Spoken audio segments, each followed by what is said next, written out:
This a town of about 16,000, about 75 miles from the border with Mexico. A gunman attacked an elementary school Tuesday. Keep asking questions of what's going on, and nobody says. Okay. Can you hear me? Oh, I can. Yes, I can. Okay.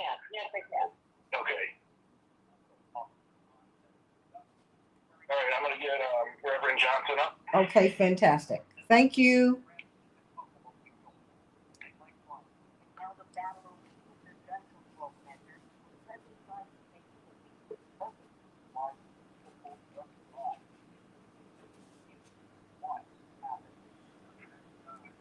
Hey, everybody. Of course, we got to talk about these shootings. We do. And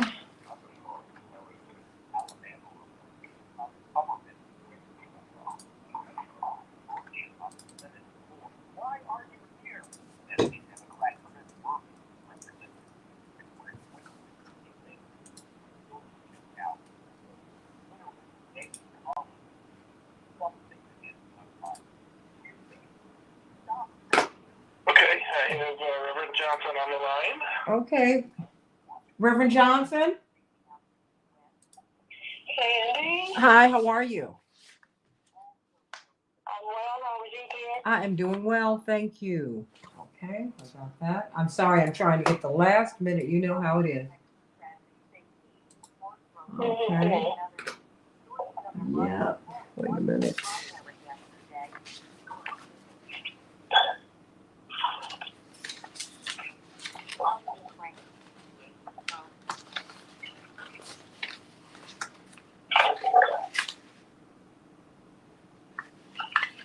Okay, that's what I thought. That's what I thought.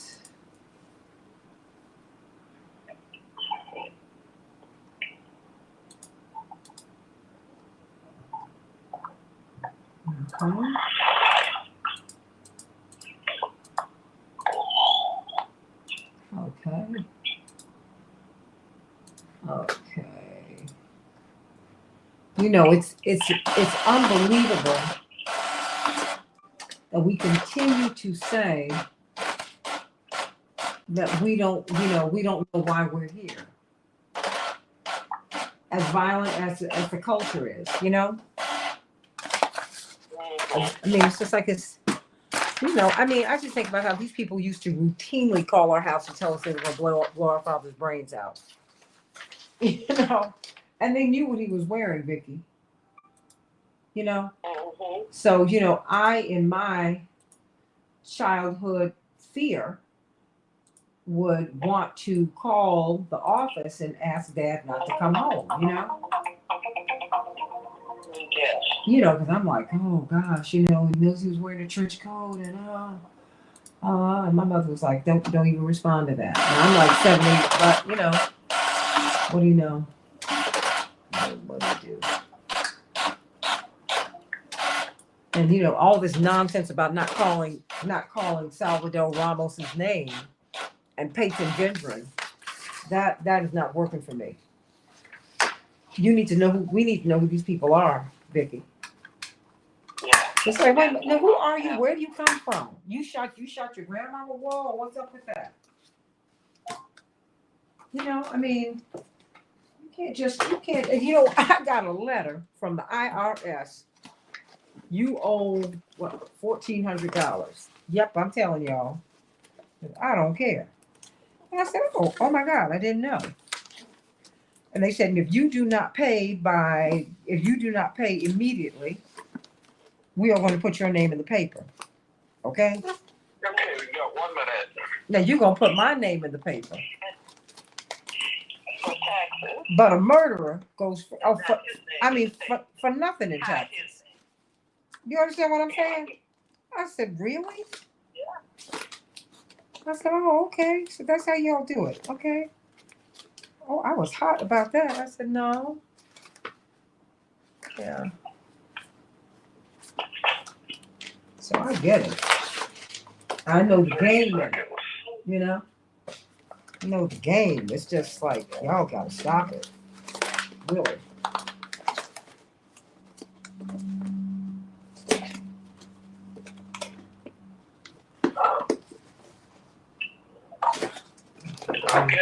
Untitled Chapter.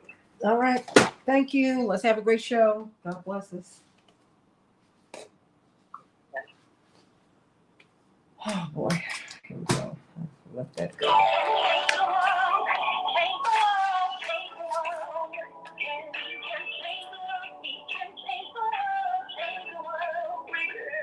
Santita Jackson Show.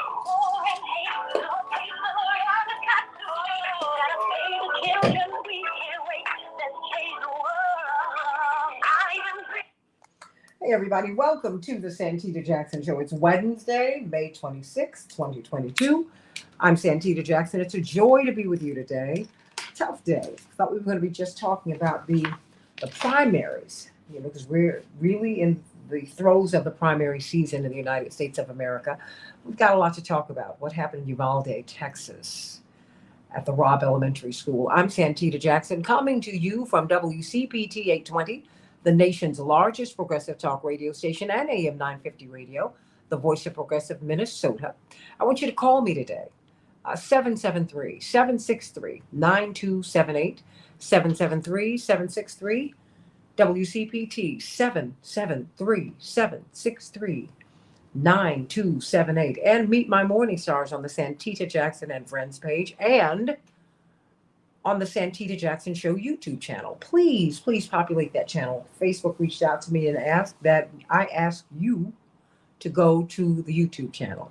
All right, everybody, let's talk today. And I want you to call me, and I will be taking your calls along with this wonderful panel where we will be talking about these murders. 21 people have, it has been revealed that 21 people have been killed. 2 teachers, 19 children, 2nd, 3rd, 4th grade. Salvador Ramos killed them, 18 years of age, but not before shooting his grandmother. There was some kind of dispute in their home. I want to know about that because, see, today I was going to talk about Peyton Gendron. Who is he? He's not a shooter. He's the guy who killed all the black folks at the store in Buffalo. I believe in calling people's names because I think what you need to do is find out who they are. What shaped them? Where are they from? What did their neighbors observe about these folks? Because there are always clues. I don't think that the corporate media are trying to protect us or protect the society and not blow them up, not amplify them. No, they're trying to give these folks cover. Because we know the profiles of the people who are doing this. He was bullied. So you pick up a gun and you decide to kill children. You decide to kill human beings. You kill teachers. You take them from their families. What? No. I want to know where Peyton Gendron comes from. And we need to know that. If there's a white supremacist with murderous tendencies walking amongst us, I think we need to know who they are. Don't you? Like, don't play this game with me. I got a letter from the IRS. Oh, you owe some taxes, back taxes. I said, oh my goodness, I had no idea. And if you don't pay immediately, we're going to put your name in the paper. True story. This just happened. So I'm like, okay, my brother's running for Congress, so I don't want him to be embarrassed. I didn't even know I owed anything. Oh, okay. But a murderer you hide. Well, we're not going to talk about them. They're the shooter. Oh, please. Oh, please. Stop it. Stop it. Stop playing this game, this brainwashing game they're playing with the American public. This is a joke. And what's not a joke is that 21 people are without people they love today. You put other people's names all over the paper. But these folks, well, we don't want to talk about Mr. Gendron because, we don't want his parents. We still don't know Kyle Rittenhouse's mama's name. And she drove him to shoot the people or to keep the peace, whatever it was. Oh, please call me at 773-763-9278, 773-763-WCPT. Give me a break. Let's talk about this today. 21 more people dead. Okay, you had the Asian church in Orange County. You had Buffalo. It's not the gun lobby. It's a violent culture. Dr. King despaired of us dropping bombs overseas. We're the greatest military power the world has ever known. He said the bombs we drop overseas, and we drop plenty of them, will explode at home. I'm still trying to get in my brain, everybody, how it is that we can get bombs to Ukraine, but we can't get bottles to our babies. Help me with that. Ukraine asked for $33 billion. We give them 40, and we're going to give them some more. But when I need aid for COVID, oh, it's a debate. Are you serious? And you want to talk about the culture, where the culture of death comes from? Call me at 773-763-9278. Let's go over some of these headlines, everybody. As you can see, I am warmed up this morning, and I hope that you are too, because I just think it's an awful thing that somebody else has to deal with this foolishness today. It's tragedy. I wish you would come to me and try and give me some dribble about someone I love. They were killed just because someone got upset and they could buy an assault rifle. Really? What do you need an assault rifle for? Why is that even available? And I'm someone who believes that you have the right to bear arms. Oh, yes. Oh, I believe in that. But you don't have the right to kill anybody. Call me at 773-763-9278. Chicago, we're going to have a high of 71 degrees. It is already misty and cloudy out there. Thunderstorms are expected today in Chicago. Minneapolis, St. Paul, 53 degrees, rain. The Dow closed down 48 points. The NASDAQ closed down 270 points. The S&P 500 closed down 32 points. Did I say the Dow closed down? It closed up 48 points, excuse me. The NBA, well, the Warriors lead the series 3-1, but boy, maybe their coach Steve Kerr really got to them, because he went off for points, and I completely agree with him. Bless his heart. His father was a diplomat. Well, actually, was the president of a university in the Middle East, and was killed by a gunman. So you can understand his emotion, because he lost his father to gun violence, to violence, executed by a gun. The Mavericks, well, they saved themselves last night from elimination. 119-109, the Warriors. The Celtics will be playing the Heat tonight in the Stanley Cup playoffs in the NHL. Well, the Rangers and the Hurricanes are tied at 2. Last night, the Rangers bested the Hurricanes 4-1. And the Oilers 5-3 over the Flames. Edmonton leads that series 3-1. And the Blues will be playing tonight. Wow. It's going to, and the Avalanche is going to be a great, great, great game. Major League Baseball. Oh my gosh, it breaks my heart to give you this score. The Red Sox 16, the White Sox 3. What happened? Come on back, White Sox. Cubs 11, the Reds 4. And the Twins shut out the Tigers 2-0. Stacey Abrams won yesterday in the gubernatorial primary in Georgia. And Lucy McBath won a hotly contested redrawn seat. Even though President Trump was looking for revenge, he was denied it, but he saw some key wins. We saw special primaries in Minnesota, but we saw Arkansas, Texas, Georgia, and Alabama have these races last night. Indeed, President Bush's nephew, George P. Bush, the son of Jeb Bush, lost last night in the primaries. We'll be talking about that somewhat today. But we want to hear what you think about what happened in Texas last night at the Robb Elementary School. 2nd, 3rd, and 4th graders murdered by Salvador Ramos. You know how I roll on the Santita Jackson show. I believe in calling their names. You need to know who the murderers are. You need to know who they are. We need to know who Salvador Ramos was, because he tried to kill his grandmother, yesterday. 19 children, 2 adults killed. One teacher of 17 years, Miss Morales. And we need to talk about that. This young man bought 2 rifles on his 18th birthday. And now Ted Cruz and Ken Paxton are proposing guns in schools. Really? We don't even know what happened. And how is it that the media knew so quickly that it was only one gunman? So fast. I mean, I just want to know. I am really fired up this morning about this. And I want to know what your thoughts are. 773-763-9278.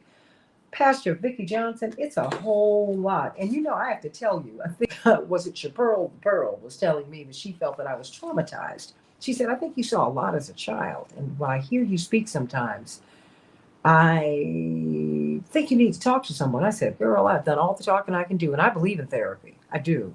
Grew up with Dr. Alvin Toussaint from Harvard. He used to stay with us all the time. Probably the most esteemed Black psychiatrist in the country, if not the world. And that having been said, I said, Chaparral, I used to pick up the phone and people would casually call our house almost every day and say they were going to blow my father's brains out. And your father was wearing a trench coat. Hi, little girl, how you doing? Is this the Jackson household? Yeah, yeah, yeah. People are casually cruel.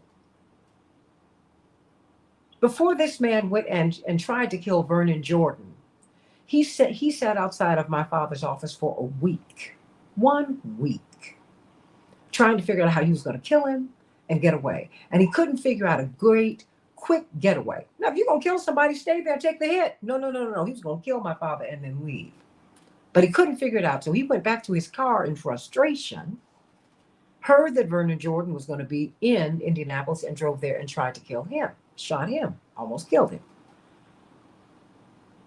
Medgar Evers was killed in front of his wife and babies.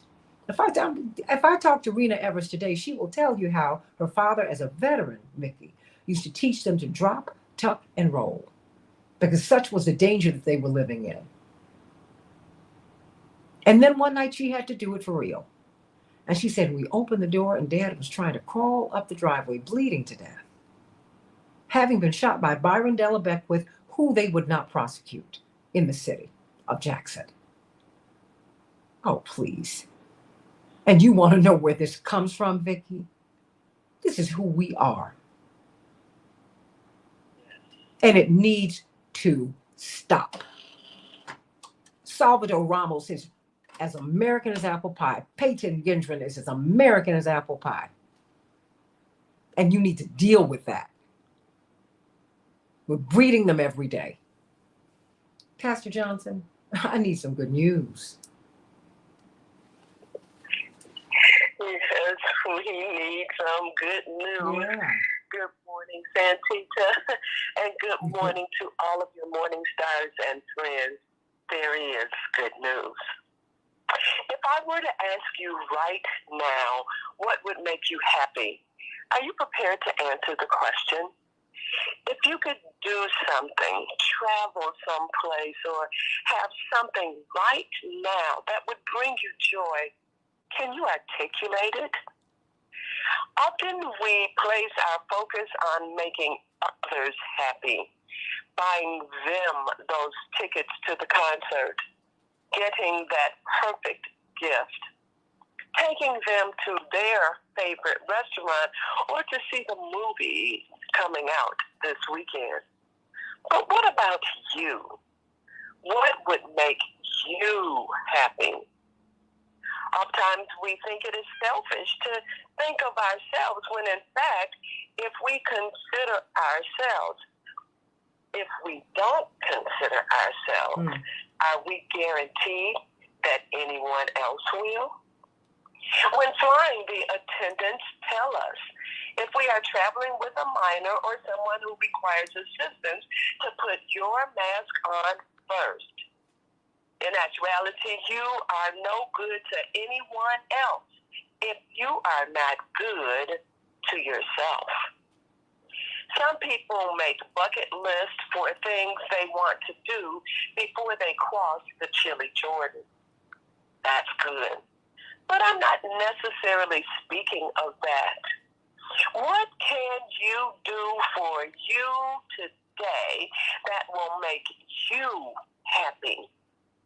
You see, if we had more happy people surrounding us, we would have a happier home, a happier community, and a happier world that might avert some of the violence we are experiencing right now. When my children were students at Edward Coles Elementary School here in Chicago, the principal, Dr. Larry Thomas, implemented an after-school program as an intervention to neighborhood violence called the Happiness Club. They danced, sang, created raps, poetry, and did all types of things to create an atmosphere of fun and happiness. What can you do today that will bring happiness to yourself? What can you do that will put a smile on your face? Think about it. Pray about it. then do something about it. There is so much that goes on around us daily to capture our concern and to cause us to be sad. You owe it to yourself to find something this day to rejoice and be glad in. If you will do this, and I believe that you will, then to me, that's good news. Amen, amen, amen, amen, amen, amen, amen. Needed some good news today. Because I think, even yesterday, Pastor Johnson was good news because it's helping us to face who we really are.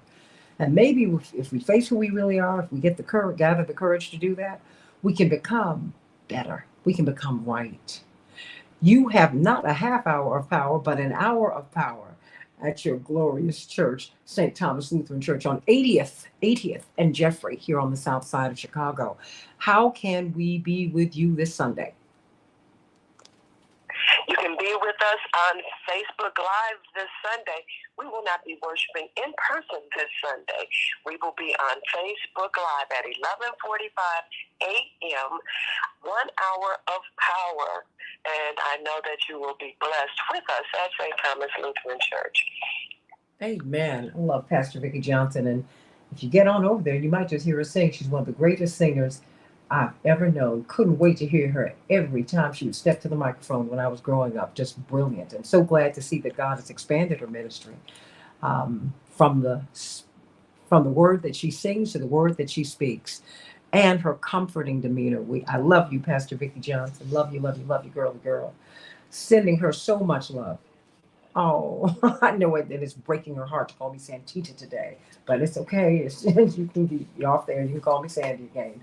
Everybody, we've got Dr. Shanina Knighton, registered nurse, teaches at Case Western Reserve University. She's a research clinical scholar there. She's an infection preventionist. We've been working with her now for quite some time, really trying to get the word out about preventing infection. You know what she say? Prevention is better than treatment.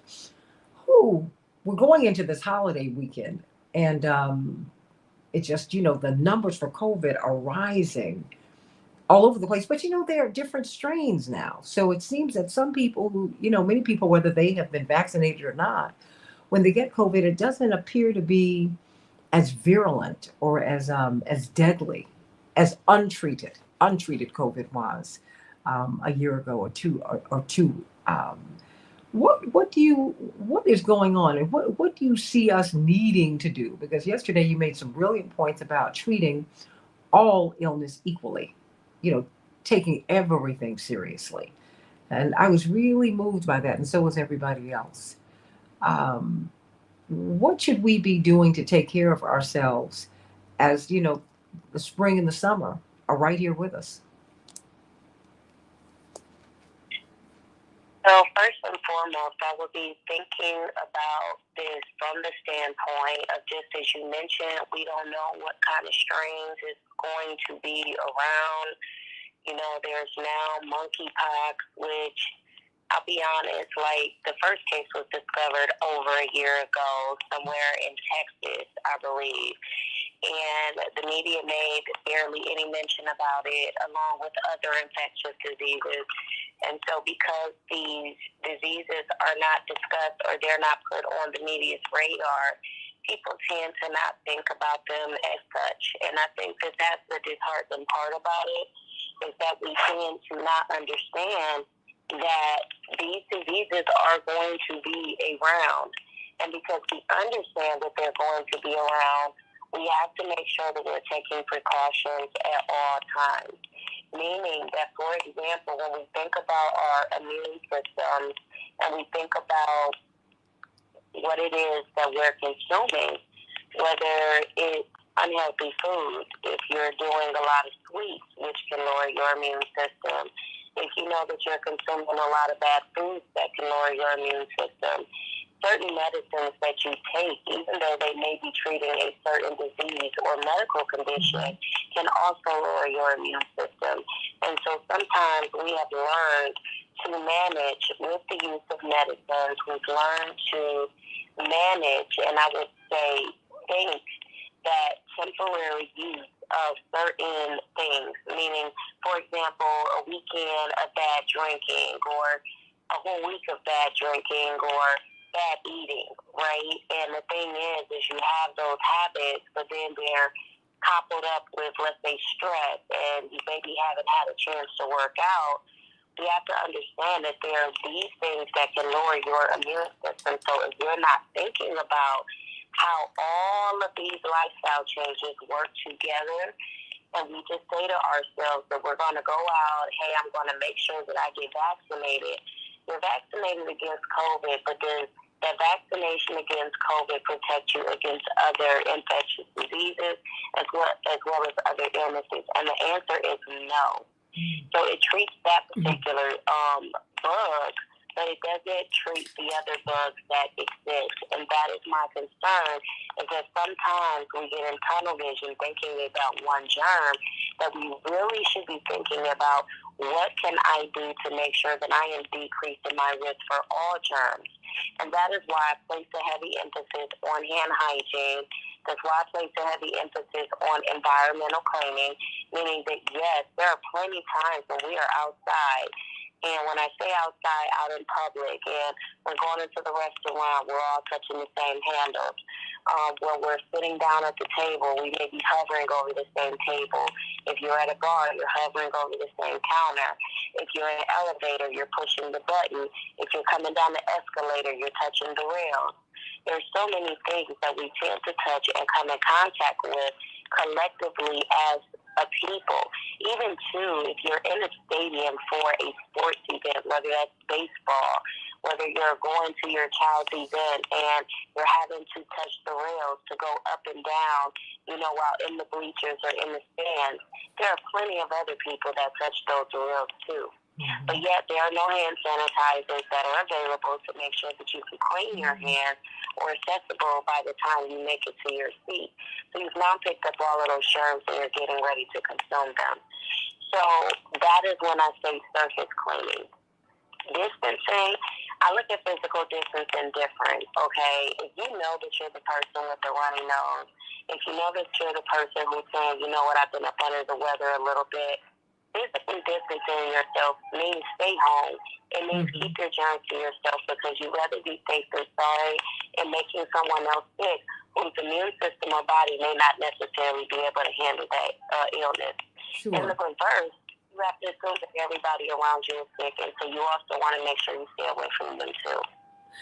Everybody, these are the little things that you don't think about. When you go to the games and you can buy the hot dogs and the sodas, and you haven't sanitized your hands at least. I understand you're not going to go to the restroom every time you touch something. But these are the things that you've got to think about. And one of the things that we love about you, Dr. Knighton, is that you keep us thinking. You've made us aware, paranoid and aware. I love this woman. At Hey Dr. Nina. At Hey Dr. Nina. At HEY Dr. NINA. You need to go and follow her on social media, because she will make you think all the time. Just don't be around her, because she's going to call you out. How about that? She laughed at me and all my masks and all my alcohol and whatnot before she treated me to a lovely breakfast. I said, you're the one who's done this to me. I love you, Dr. Janina Knighton, everybody from Case Western Reserve University, infection preventionist. Let's talk about what happened in Texas yesterday, everybody. Let's talk about that, and let's talk about these primaries too. But first, what happened in Texas? Salvador Ramos, 18 years of age, for his birthday, bought these assault rifles, and then tried to kill his grandmother yesterday, and then he went and killed 21 other people. And the police then killed him. But what are the forces that shape him? Where are we? What's going on, everybody? Don't say this is not who we are. This is as American as apple pie. Nobody else in the world does this but us. Let's talk about it on the Santita Jackson Show. Back in a minute. Oh. Dr. Knighton, thank you. You there? You're welcome. Yeah, I'm here. Okay. Girl, I'm calling you at the wrong times, and I've just, I've just been tired. But you know what I think? I've lost several people who've been very, very, I've told you that over the past year who've been close to me. And you know what? It's just really hitting me. I actually had my first cry about my dear, dear girlfriend. I mean, my buddy. Okay. I just had my first cry about her death. She died in July, about a week last week. It You know, happens. yeah, I wasn't able to, everybody, I just wasn't able to get it out. And Jewel says she appreciates you, Dr. Knighton. All these folks sending you love today. I love it. Thank you. Oh, Yes. yeah. Great, because I know you're getting ready to talk about the whole Texas thing, and Yeah. I ain't gonna lie, like, I'm so over all of it, right? I Mhm. actually had a conversation recently because I was a little bit disturbed, because this is such a tragedy, Oh. like, and I cannot, it's an understatement. But I mean, with my kids' school because they mentioned this tragedy, but they neglected to mention, what happened to the Taiwanese, with the shooting, the targeted, shooting based off of nationality there, which happened a few days ago. They also neglected to mention the Buffalo shooting. Oh, And the yeah. response that I received back from them was, if we can't respond to every event, Well, no, but they're burying Buffalo, and that bothers me. I'm like, wait a minute, we kill a lot of black people, so now, and I'm not going to have a fight with our Hispanic brothers and sisters. No, that having been said, don't bury Buffalo. But see, they started by burying the name of the killer, Peyton Gendron. Oh, we're not going to mention his name because and oh please, I call his name all day long. What is it? Degree murder. So one indictment of first degree murder. You know what was upsetting? Because, and I'm going to point this out because I feel like people need to know. So when you actually look up the actual case, what's upsetting is that it says accused. It says the accused shooter, not the shooter. It says the accused shooter. When you look up information about this gentleman, and when you think about that, the fact that it says indict accused shooter, I don't think it could have been any more clear, or there should be any speculation left to rest if he put a video out. There's a video. Okay, we've got 1 minute. Okay, who do we have? And Mrs. Wells on the line. I'm still working on the other guests. Okay, Jenkins and Jones. Okay, just send me a text and let me know when we get them up, okay? Attorney Hoffler? Okay. CK? Yeah, good morning. Okay, CK, are you on speaker? Yeah. Okay, I need you off speaker. Let me see. And let me see. I'm going to send this 30 to seconds. you. Okay. Yep. All right. Okay. Shanita, are you going to stay with us for a hot second? Or did she leave? She's still there. Okay. We've got 10 seconds.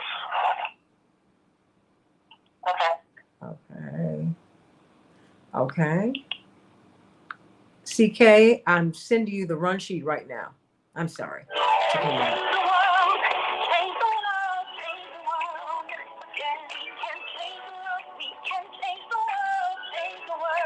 This is the Santita Jackson Show.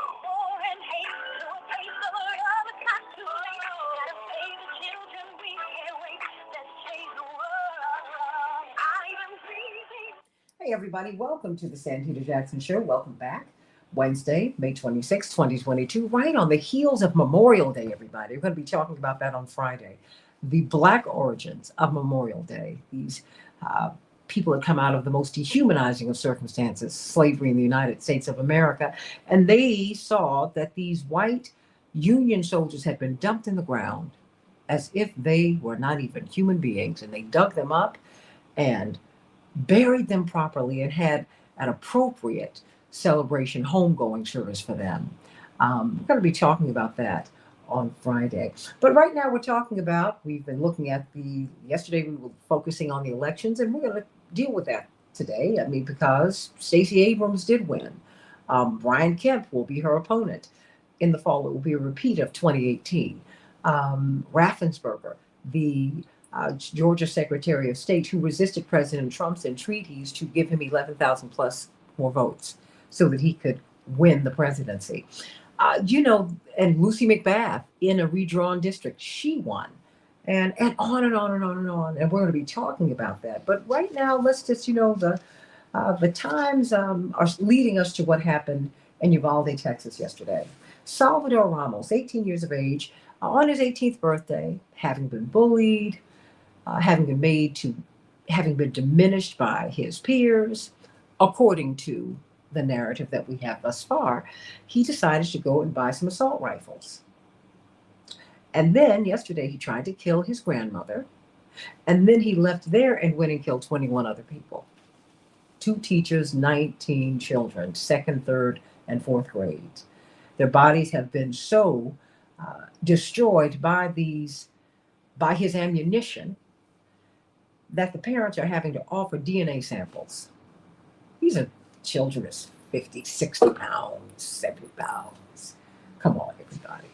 This is not who we are. Oh, this is exactly who we are. That's why I'm calling his name today. That's why I call Peyton Gendron's name today. That's why you need to know who Kyle Rittenhouse is. No one is even asking who Kyle Rittenhouse's mother is, who allegedly drove him to Kenosha so he could be a peacekeeper with all those guns. You need to know who these people are. If there's a white supremacist with murderous tendencies around me, I want to know who they are. If there's a disturbed child like Salvador Ramos, I want to know who he is. I want to know. And I want to know who he is right now, even though he has gone on. They killed him yesterday. The police did. I want to know who he is. What are the forces that shaped him? The only way we're going to get through this is if we are going to be honest about it. We put everybody else on blast, or we give these murderers cover. Now, you ought to be tired of that. And you ought to not even pay attention to the corporate media when they are lying to you because they put everybody else on blast. But they cover these people? Oh, no. Let's talk about this today at 773-763-9278. 773-763-9278. Because I don't know about you, but I am tired. I'm tired of this.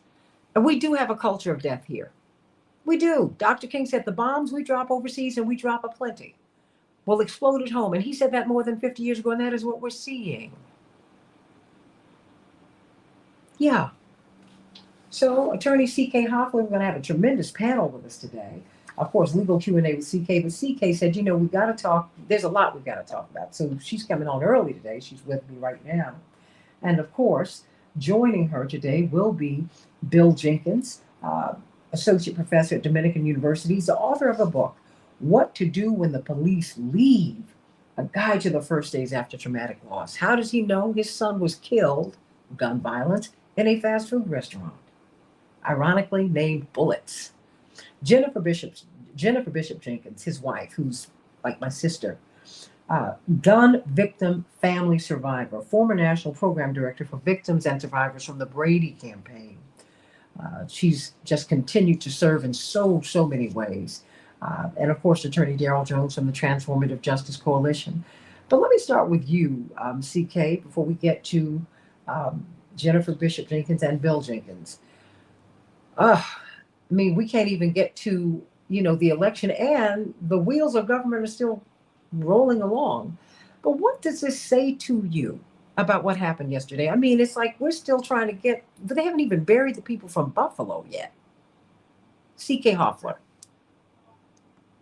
Good morning, our panel audience. I'm still mourning what happened in Buffalo. As I said before, I'm from Buffalo. But even if I weren't from Buffalo, I would still be mourning the massacre of people in that community, targeted massacre and crime. So for this to happen, I'm speechless. I am sick and tired, but it's more than that. I'm speechless. I'm filled with a certain amount of despair, as I think many of us are in this country, because there are two absolutely vulnerable populations, two vulnerable demographics in every country, children and the elderly. And in this case, to murder 19 children, I think the final count is 19 children, in an elementary school, to shoot his grandmother beforehand, an elderly person. We asked the question earlier, Santita, is this who we are? Is this who we're becoming? I believe this is the country that we are today, sadly. This is the country that we are. And I am, as a lawyer, as an officer of the court who handles many different types of cases, more on a civil docket, but I have handled shooting cases as well, more police, excessive use of force, police brutality type shooting cases. But these two mass shootings allow us to reiterate, because there's been mass shootings going on for a very, very long time in this country, more than we've ever seen in the history of this country over the past 2 years. That's what the statistics tell us. So these mass shootings are getting worse and worse, more egregious. You're having people who are acting as though they're copycat shooters who want to outdo the last shooter. And I think in this equation, when we talk about vigilantes just doing what they want to do, when they want to do it, how they want to do it, to whoever they want to do it, we have to really go back to the Kyle Rittenhouse of the world, who really didn't even get a slap on the wrist for killing people and for doing what he did. And so to the extent that there's a copycat out there, they're copycatting what Kyle Rittenhouse did in some respects, but they're also copycatting what they've seen and what has become part of a disturbing culture and trend in this country, which is mass shootings. There's just so many of them. This one is particularly alarming, I think, because of the age of the children. It's never good. Please understand what I'm saying. So as a lawyer and officer of the court, sorting through, there are many people, and it's so little to even talk about this, that bears some culpability in this. There are lawsuits that are going to fly for sure, because these are wrongful death cases. At least 19, if not 21, because there are 2 adults, 21 wrongful death cases. The killer is dead. It's very interesting how some killers are killed and some are escorted and taken to Burger King. It's just very interesting, that dynamic that we see. Typically, black and brown killers are killed. And this is just a statistic that we're seeing. But when there are white killers, unless they kill themselves, a lot of times what we see is the police take them into custody in a more peaceful way, ironically. And they live to, get indicted and go through the criminal justice system. That's just a footnote. It doesn't bear much relevance here, but it's just a footnote. Oh, no. It bears relevance. No. Hold on. It bears relevance now. Because Peyton Gendron walked out of that. Well, hold on. Because Peyton Gendron walked out of that top supermarket holding a gun underneath his chin. They knew there were dead people inside. There were dead people outside. And they let him surrender. What I think doesn't bear relevance, it doesn't bear relevance to the dead children. Yeah. I mean, it doesn't bear any relevance to the dead children. So to me, when I feel that I characterize it as a footnote, because when we're confronted with 19 dead children and 2 adults, that really is a footnote. It's more of a footnote of the need for policing reform and how racial animus permeates throughout even the most heinous crimes, and how law enforcement addresses heinous crimes. But when I think of the families of those 4 children, just like when I think of the families of those victims in Buffalo, New York, my heart goes out to them. These are senseless acts of cowardice. I won't even say mental illness. I would say senseless acts of cowardice. And we need to turn the tide. We need to stop this. And instead, what we're doing is we're passing more liberal laws in different states to allow anyone and everyone to be armed. So that anyone, as you know, these latest shootings are done by young folks. there was a shooter in Washington, D.C. that didn't get very much publicity recently, over the past 3 or so months, who was on, Santita, Connecticut, and Van Ness, by Howard Law School, right there. And he was shooting people on the street. He was in an apartment in his apartment, and sort of like target practice, and he wasn't very good at it, so he didn't kill a lot of people, so it didn't get the kind of headlines. But that's what he was doing. And he was 22, if I'm not mistaken. So we're seeing this wave of very, very young people shooting people, killing people randomly, and these acts of cowardice. And so there's no legal remedy for this in terms of the children, because it certainly would be better not to have to be in a position to file lawful death action, but there will be a ton of litigation surrounding this. Well, you know what, everybody? I want to know what your thoughts are. Call us at 773-763-9278, 773-763. You know, we've got Bill Jenkins and Jennifer Bishop Jenkins with us today. Let me start with you, Jennifer. Gun victim family survivor. I want you to let people know what your story is, because you do have the bona fides. Oh, okay. Well, then, you know, we have Bill Jenkins with us, her husband. But he is an associate professor at Dominican University, and he's got a book, everybody. What to Do When the Police Leave. A guide to the first days after traumatic loss. Whew. I don't even know what to say. Just our prayer out. Look, I am doing well, but it's a tough morning, and I know this. I can only imagine what mornings like this do to you and to Jennifer and to families who've had to really try to survive this. Talk to me. What is your thought about what we're seeing today? What are your thoughts? Because this is really, really tough to see. You know, Virginia Tech was the deadliest school shooting, but behind that was Sandy Hook, and now we've got this. What's going on, Bill Jenkins? Well, what's going on is people are getting guns and they're going out and killing people. And they're doing it in schools. They're doing it in elementary schools. They're doing it during robberies, as the way my son was shot and killed. They're doing it because of jealousy. I think there was a bicycle rider that was shot the other day, and in an act of jealousy. Road rage incidents. One of the things that we have to understand about firearms in society in America is that when people who generally feel powerless to begin with want to solve a problem, they jump all the way to the other end and they get a gun and they kill people. Or they threaten them, either way. And there is no middle ground. There's no sitting down, talking it out, working through it, going to therapy. They just go and they get a gun and they kill people. They may already have that gun in their possession.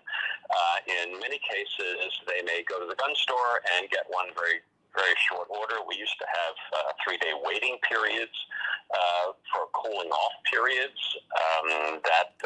That is not the case in most states now. It used to be that you had to go all the way home to get your gun. Now you can carry it on your person with concealed carry laws. People don't even know you have it. And now places like Texas are pushing this, and legislators, at the behest of the gun lobby, of course, are pushing this nonsense concept called constitutional carry, which is basically any gun, anywhere, anytime you want, which is exactly what Justice Scalia said was not allowed necessarily by the Second Amendment. He specifically said in the Heller case a number of years ago that the Second Amendment is not a license to carry any gun you want, wherever you want, and do whatever you want with it.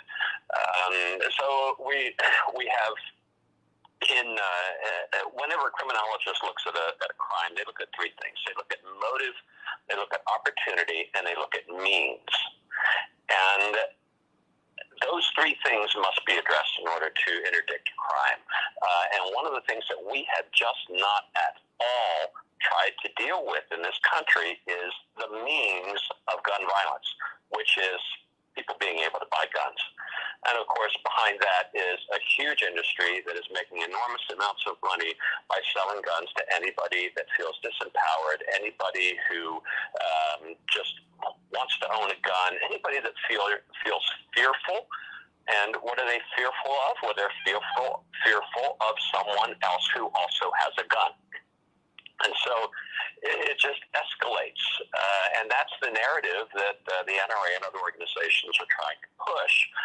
Oh my gosh, look at all the violence in society. Well, you need a gun to protect yourself from all these people that we've already sold guns to. And the legislators, of course, have no ambition to try to stop this, because then their donations from organizations like the NRA would dry up if they started voting against the interests of the NRA and the gun industry itself and gun owners, because they don't want to not be able to buy a gun on a moment's notice, because hey, you never know when your buddy's going to call you up and say, hey, let's go quail hunting tomorrow. Oh my gosh, I don't have a gun. Let me go out and buy one right now. I mean, these are the excuses that they're coming up with, and it's just absolute nonsense, and it is destroying our society. Bill Jenkins, who is a survivor of gun violence. Your son was killed. He wrote the book, What to Do When the Police Leave, a Guide to the First Days After Traumatic Loss. See, you've been here. You not just been here, you're still living here. That's not something that ever leaves you. I want to know what's in the culture. I mean, Bill Jenkins, I mean, you had some time to live with this, and you and your wife have been out here trying to do healing work. I mean, and you spoke of this. I mean, it seems like the culture has a problem. It's not just the gun lobby. No. This started before the NRA was not in this boy's house. What prompted him to think that he was going to resolve a problem with his grandmother by shooting her? And by the way, according to reports, his grandmother is in serious and critical condition, but she's not dead at this time. We just pray that her health will be restored. What is going on here, Bill Jenkins? One of the things that I've seen over the years, over the 25 years since my son was shot and killed in 1997, and you're right, it never leaves, it never goes away. I mean, people, it would be like me asking you to stop mourning the death of Dr. King, right? I mean, you just, somebody who is that important and that close to you, it never leaves, and it never goes away. And I think Joe Biden was very eloquent last night in his heartfelt expression to the families, because he's been through it too, from a different source. But the loss of a child is incredibly devastating to a family. But in the last 25 years, here's what I have seen in society. I've seen the rates of poverty go up. I've seen the rates of suicide go up. I've seen the rates of stress and trauma in our society from a variety of sources. We've seen the rates of domestic violence go up. We've seen the stressors that are being placed on society by people who have power and who are pushing that power as a way of ensuring their own well-being, are disempowering and hurting the people that do not have the power and do not have the voices. And of course, that means that they can get those folks to work for them for less money. That means they can keep those people afraid. That means that they can keep those people isolated in certain parts of our communities. And all of this feeds into frustration on one end and an effort to try to keep the lid down on that frustration on the other side. And until we come together and start talking about these issues and start working through them and making sure that we have jobs and security and safety for all levels of society throughout our communities, we are going to continue to have this kind of this pressure cooker continuing to boil. And you don't keep a pressure cooker from exploding by holding the lid down on top tighter. You keep a pressure cooker from exploding by turning down the heat. And this is where we have to apply a scarce resources. Yes, it's hard. Yes, it's expensive. But you know what? We need to do it because everybody deserves the dignity of being a human being. Everybody deserves the dignity of having a job that they can make a living at. Everybody deserves these fundamental rights of surviving, which are enshrined in our Constitution. These are issues that we're constantly saying things like, well, we've got to have a conversation about revising our law enforcement policies. And we never do. We don't have those conversations any more than we have conversations about the need to reduce the number of firearms in society or the need to bring corporations back into Southside Chicago so that you have jobs for everybody that wants them at all levels of functionality and all levels of ability. It's so important that we treat people right in our society, and we haven't been doing that. The people that have the control and the power are doing what's going to keep them in control and give them more power and make as much money as possible, which also helps. In doing this, we're putting so much pressure on our children that they can't learn in school. We're making them walk through dangerous neighborhoods, and they're not going to learn algebra and math and be able to read literature when they're sitting in school trying to determine what's the safest route home from school that afternoon based on all of the cues, the social cues that they've gotten from everybody else that they've interacted with that day.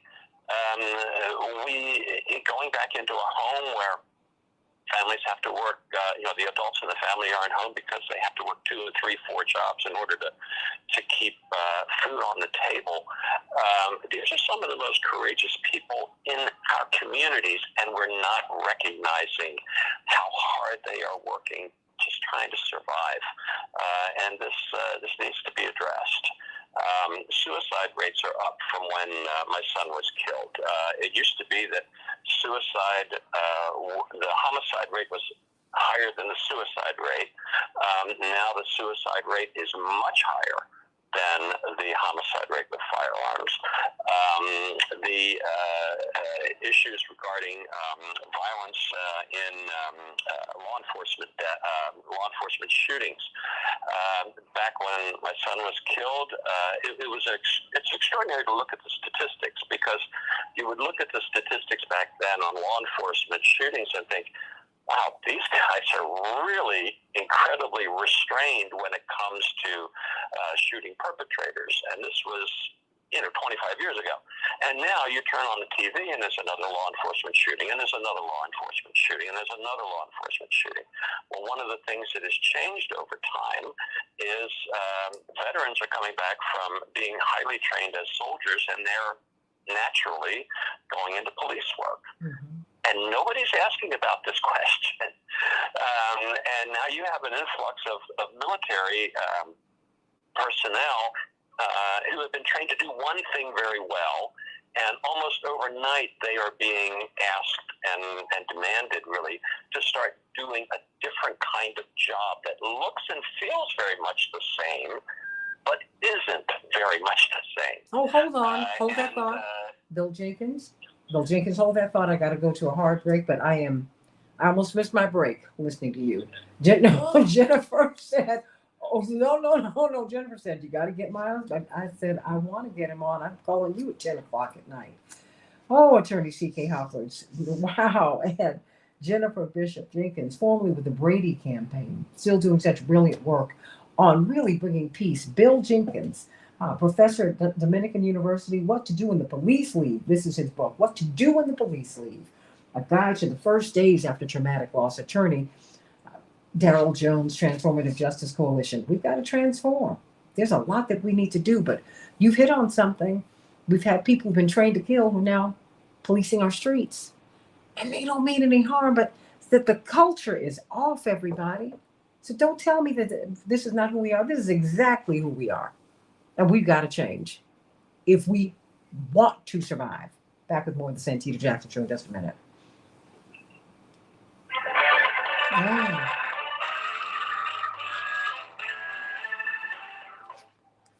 Wow. That's all I can say. Mic drop on that.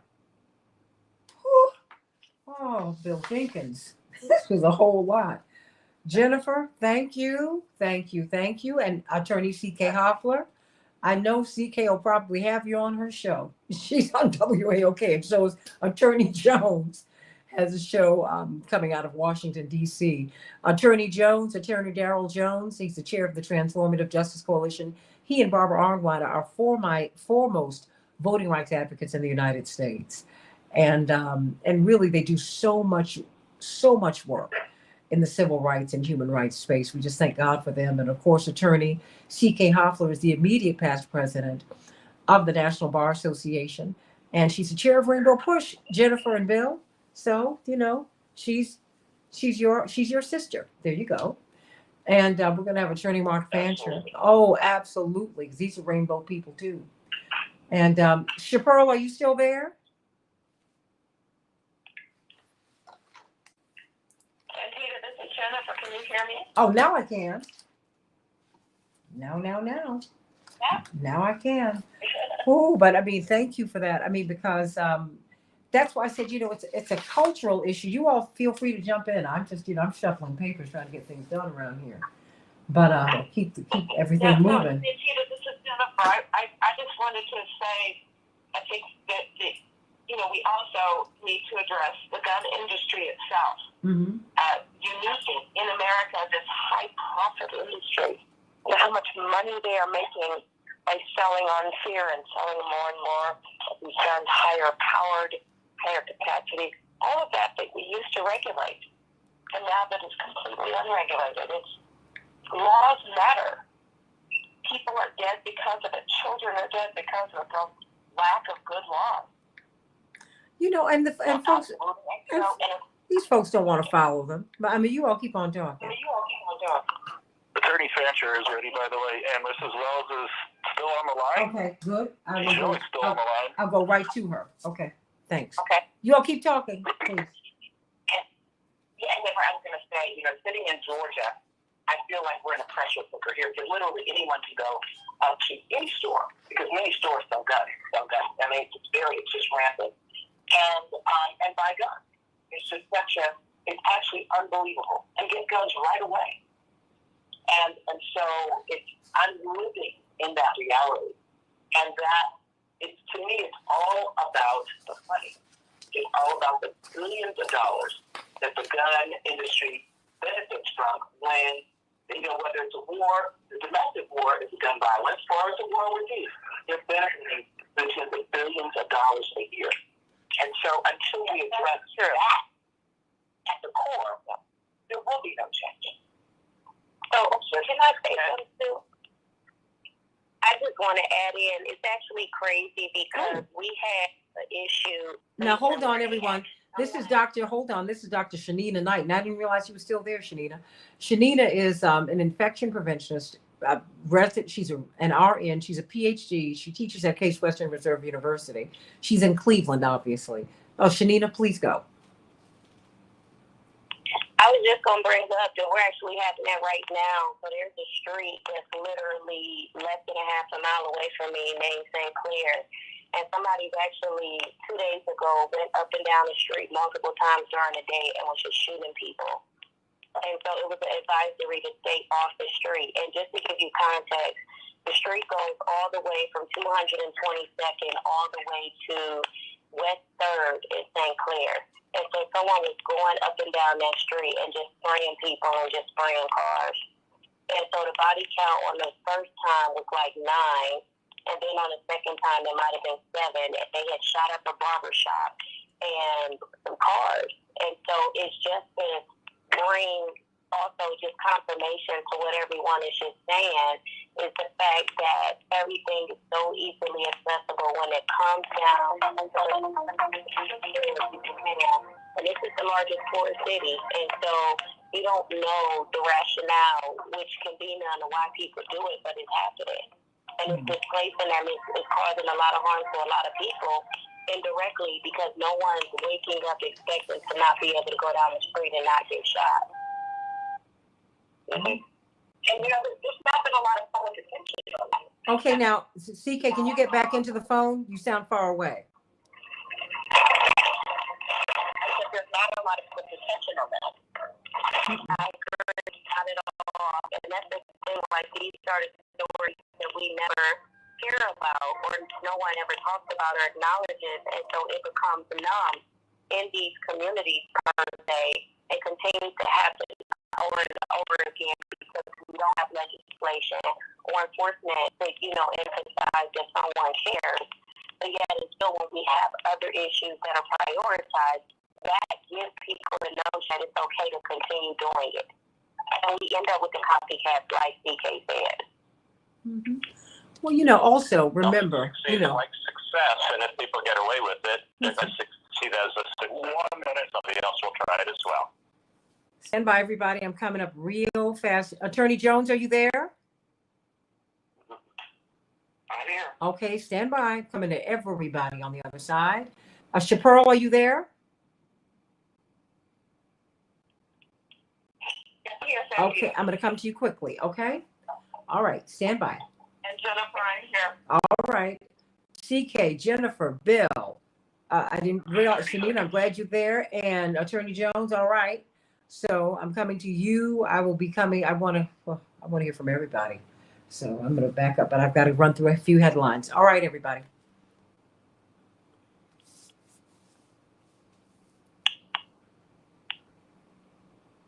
And back in 10 seconds. Mm-hmm.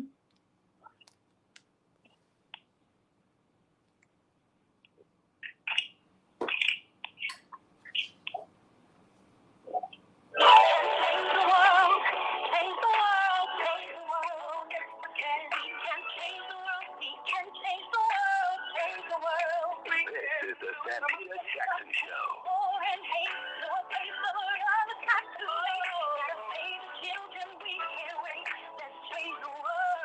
Hey, everybody. The Santita Jackson Show on WCPT 820, the nation's largest progressive talk radio station, AM 950 Radio, the voice of progressive Minnesota. It's Wednesday, May 26, 2022. I'm Santita Jackson. It's a joy to be with you today. Call me at 773. Call us, should I say, at 773-763-9278. 773-763-9278. Let's talk about what happened in Texas yesterday. 21 people killed, 22 if you count the killer himself. What happened? What was driving Salvador Ramos? And on this show, I call the names of the killers because they are at the heart of the story. No killer, no problem, right? So let's talk about that. I talk about Peyton Gendron, the killer in Buffalo. I think we need to talk about Kyle Rittenhouse. I want to know who his mother is. Why did she drive him to Kenosha? That is what many of the initial press reports said. I want to know. I think we need to know. And we have people with murderous tendencies just walking around with us. Salvador Ramos tried to kill his grandmother, shot her. She's in the hospital fighting for her life right now. So we need to talk about all of this on the Santita Jackson Show. So let's get right to it, everybody. Of course, yesterday was Election Day.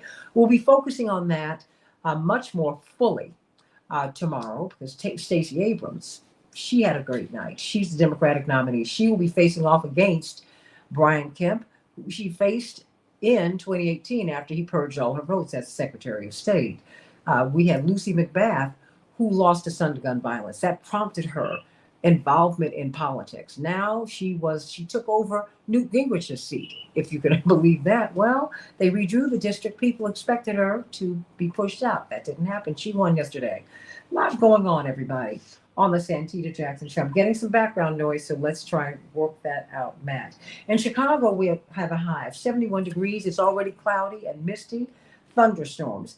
Minneapolis, St. Paul, 53 degrees, rain. The Dow closed up 48 points yesterday. The NASDAQ closed down 270 points. The S&P 500 closed down 32 points. In the NBA, the Warriors lead their series 3-1, but they fell to the Mavericks last night, 119-109.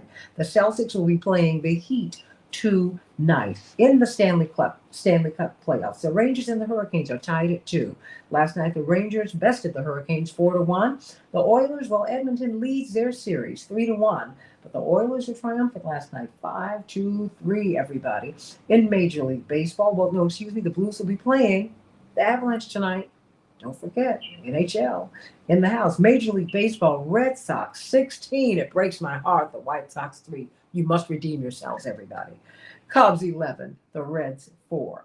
And the Twins shut out the Tigers 2-0. Of course, 21 young people, children, 2nd, 3rd, and 4th grade, killed by Salvador Ramos. 2 teachers killed by Salvador Ramos yesterday at the in Uvalde, Texas, at the Robb Elementary School. What happened?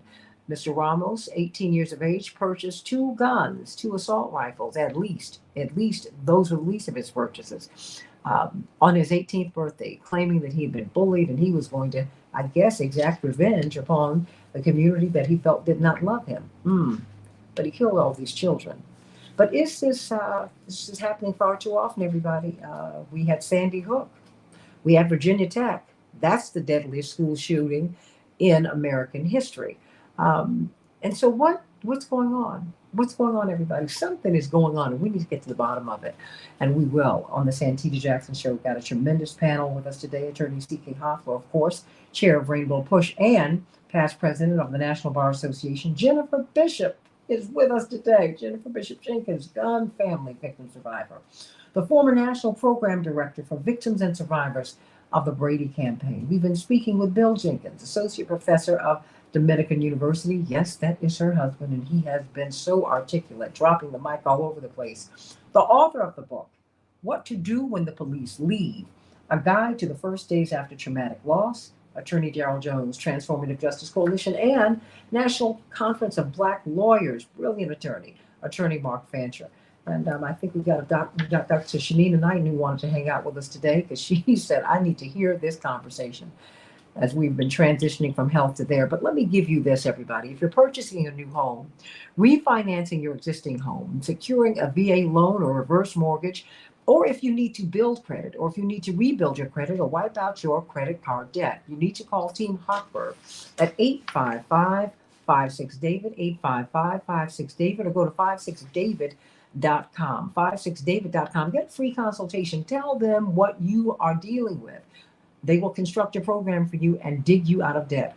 On January 1st, the 30-year fixed interest rate was in the low 3s. Now they're in the mid to 5 highs.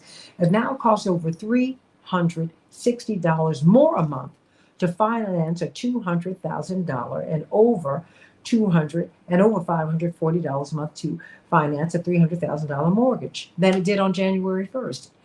It's just costing you much more to get that piece of the American dream. Unfortunately, there is no interest rate relief in sight.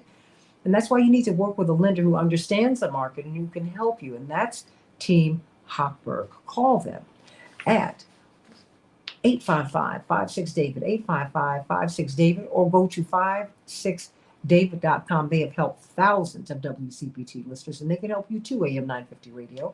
Call them at 855-56-DAVID or 56david.com. Tell them everything in this free consultation. Then they can help you. I got a Chaparral Wells celebration by us. I am wanting my baked chicken and my baked beans. That's all I'm asking from of you for the holiday. Chaparral. I might think of something else. Santita, yes, we are definitely gearing up for our Memorial Day holiday weekend. We are taking orders for your barbecue, your baked beans, your spaghetti, coleslaw, potato salad, whatever it is that you need. Don't hesitate to give us a call, 708-526-4546, 708-526-4546. We're still taking your prom as well as also your graduation and wedding season orders for decor, as well as also custom balloon arches and also our tweet table. So don't hesitate to give us a call, 708-526-4546. Thank you so much, Santita. Of course. Hey, everybody. Let's talk about what happened in Uvalde, Texas yesterday. Wow. It's a whole lot. Attorney C.K. Hoffler, Attorney Darrell Jones, Bill Jenkins, author of the book, What to Do When the Police Leave, A Guide to the First Days After Traumatic Loss. I can't wait for you to tell us what has to happen once the police leave, once the cameras go. What happens? Jennifer Bishop Jenkins, gun victim family survivor. I mean, because the two of you have survived this horror. I mean, most of us, this is, as much as we sympathize, we've not been through this. We've not been through this. We've not been through this, CK. We've not. And Attorney Mark Fancher. Yes. I'm thinking of Chappelle who just spoke. Yes. And she, as we all know, has also survived this type of tragedy. And I just have to thank all of you and to all of those listening who have suffered this. Our prayers go out to you every day, knowing that we are all so close to this happening to our families as well. Absolutely. That's in a country now. We're living in a society, in a country where literally no one is safe. Our children are not safe. Mm-hmm. Our young adult children are not safe. Our babies are not safe. Our elderly are not safe. Yeah. And so it's gotten to, we talk about a pandemic, COVID being a pandemic, this is becoming a pandemic. Well, I mean, Dr. King said that the greatest purveyor of violence in the world, it grieved him to admit it, was his own country, our country. And he feared that if you continue to put more money into programs, into militarism, he wasn't anti-military, he said, but militarism, that's different. He said, we are going to watch the destruction.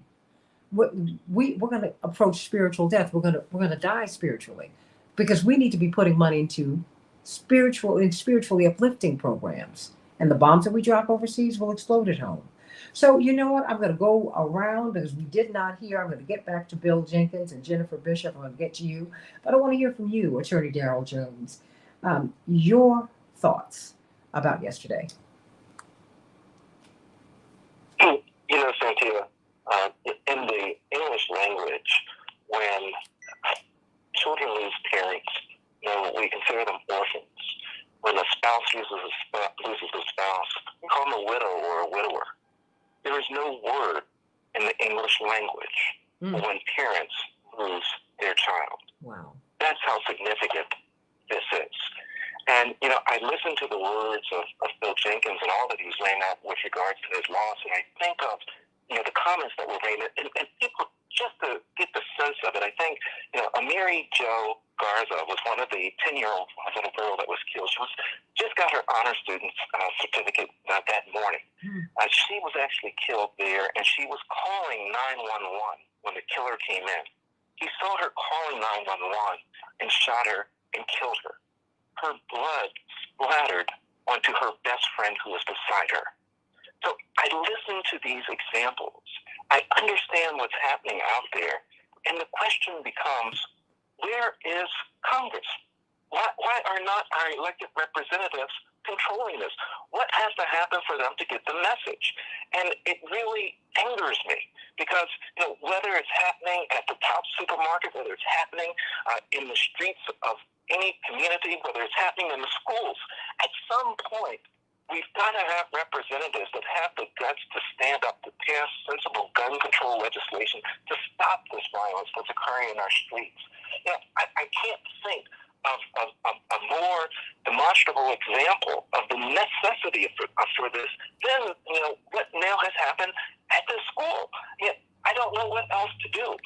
The biggest thing that I think we need to do at this point, the candlelight vigils will happen, the prayers to all the family has got to happen, and then we've got to get out and put people in Congress and the Senate that will be willing to pass this legislation.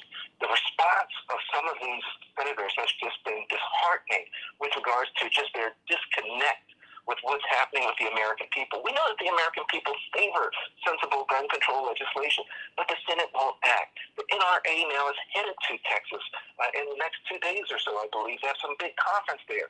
You can rest assured this will not be on their table. This will not be discussed. But this is where the law has to hit. This is where we really need it. We need the people to really step up. Let's get those elected officials held accountable. Put people in office that will do what we need to have happen. Because obviously, if there are ones that are there that are unwilling to pass the legislation, we need to take the steps necessary to be certain that we are protected, that our children are protected, that our communities are protected.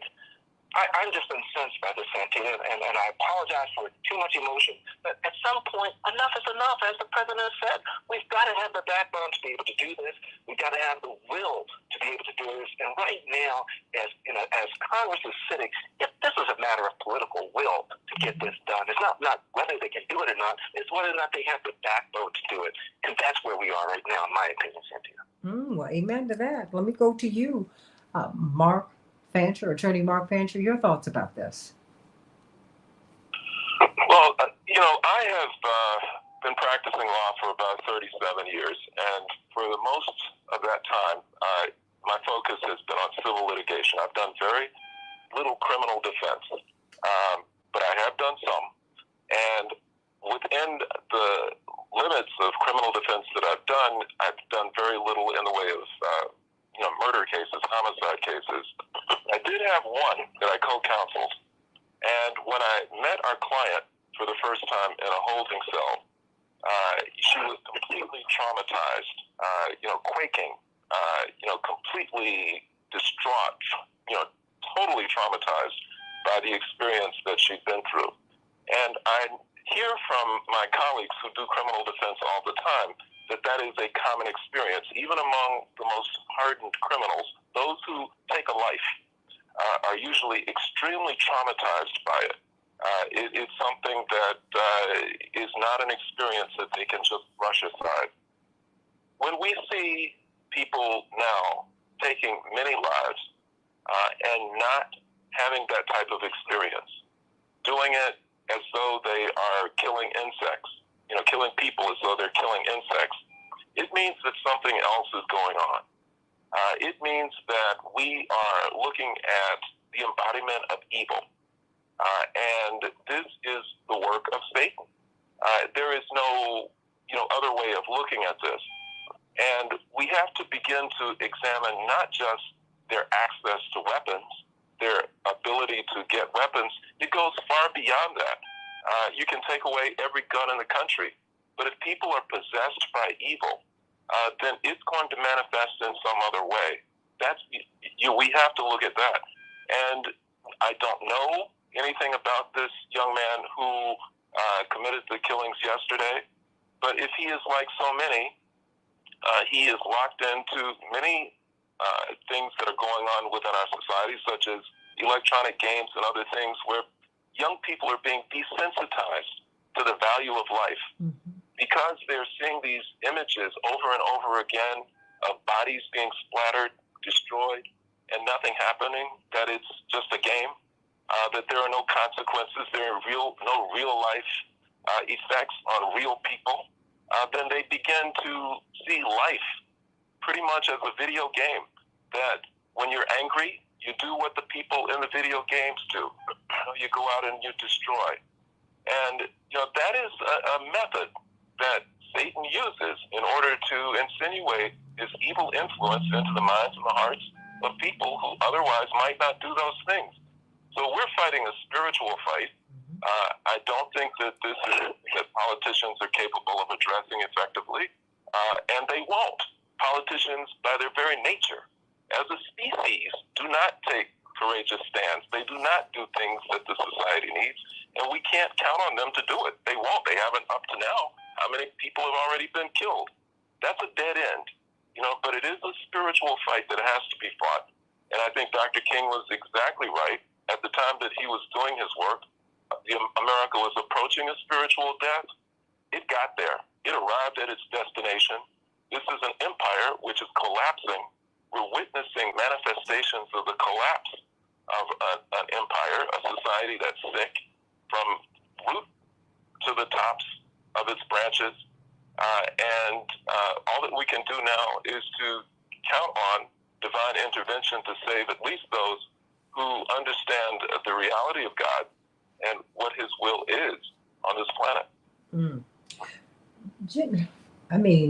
Jennifer Bishop Jenkins, You are a gun victim family survivor, and you lost multiple family members. If you lost one, I know how traumatized I am by people just calling me, telling me they were going to take my dad from me. That was just something, I live with that today.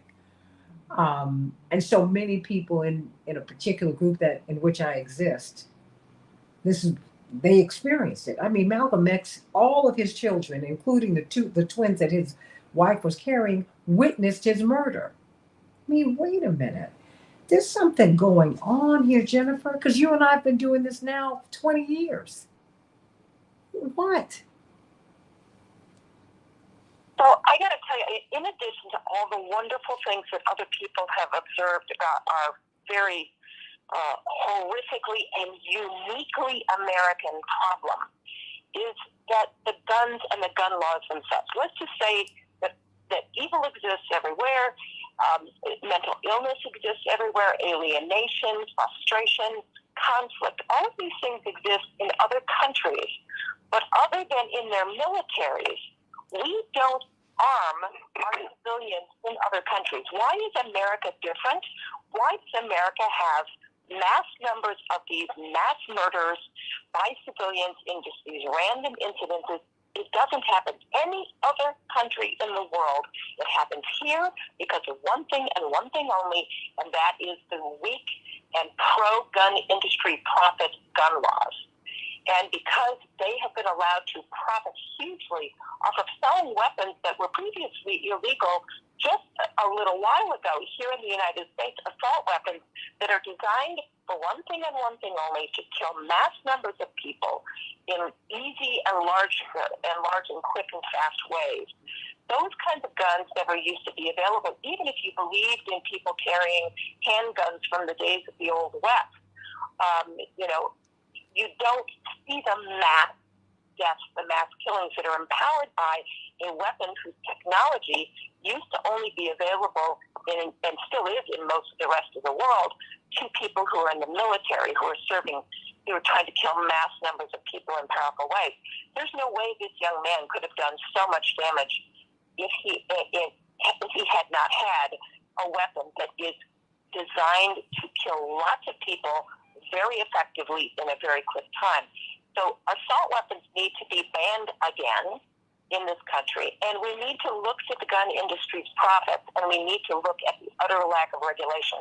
And for that, I agree with all the previous comments. The sole problem in the United States right now is our United States Senate, and the 50 people in that Senate who are not going to vote for a bill that has been sent over to them from the House for many years, that is sitting there waiting for them to vote on, that would allow there to be a requirement of a universal background check in every single gun exchange in the country, the internet sales, all of these easy ways to get it now.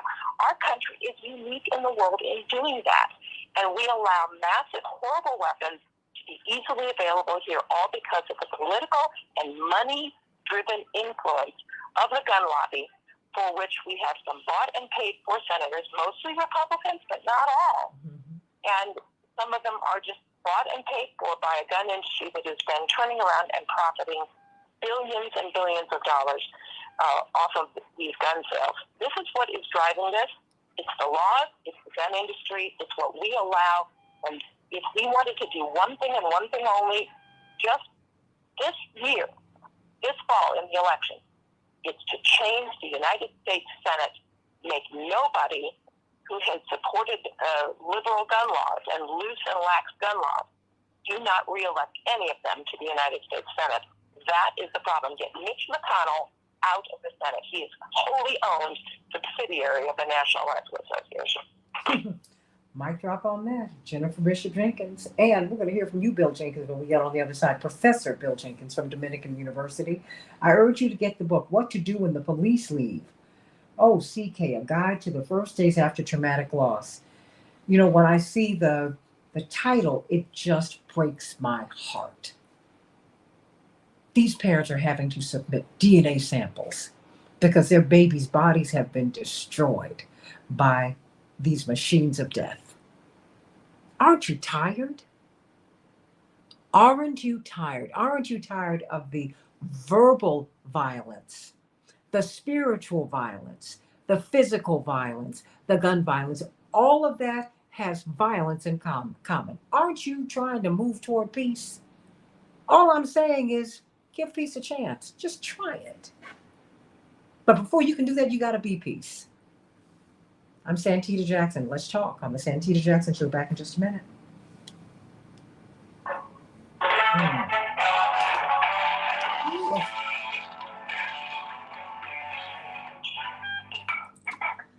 Oh, Bill, I'm coming right back to you all, but boy, this is a lot. I am trying my best not to cry today. I'm so hurt. I am so hurt. It's a tough issue to take to the air. No, this is horrible. It's horrible.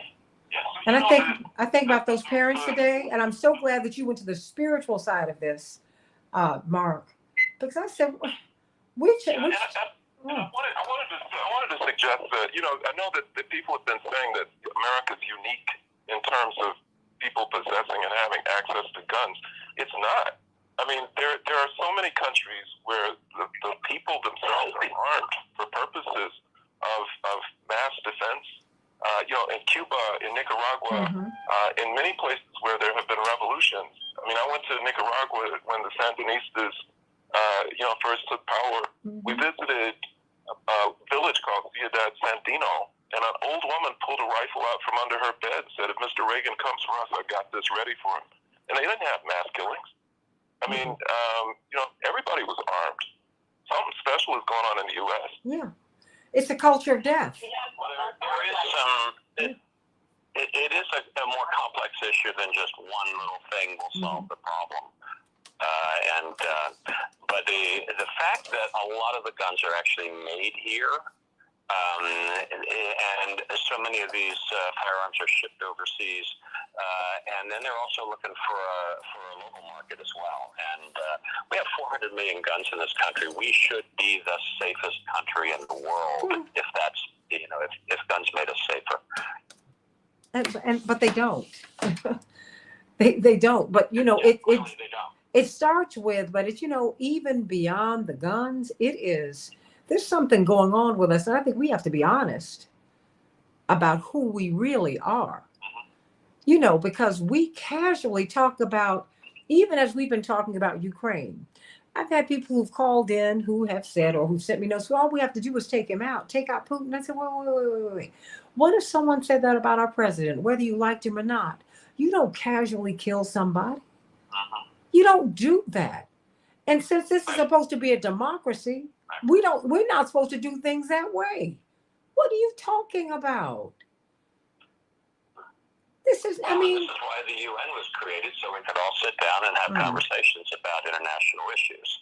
And clearly that hasn't been working as well as we've wanted it to. Well, it's too much money in the guns. The money's in the killing. The way up into the middle class, even though they don't pay enlistees much, they are dealing with, they're in poverty, is to go into the military.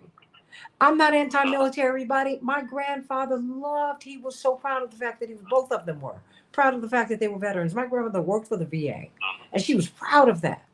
That having been said, wait a minute. Why can't you get a leg up by going to the Peace Corps? Our whole paradigm is off.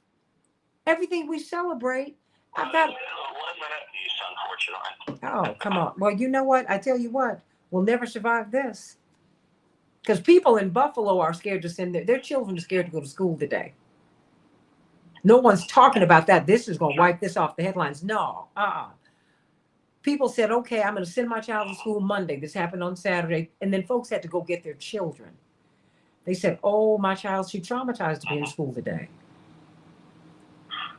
30 seconds. And what happens to the next generation of students that haven't learned because they've been too traumatized to learn in school? I'm scared to get on a plane now because people are acting out everywhere. Everywhere. Stand by. I'm glad you all are here. Oh, thank you, Matt, for a great show, hon. Thank you. Okay, so I'm coming to you, Bill. And everybody, feel free to jump in just to let people talk.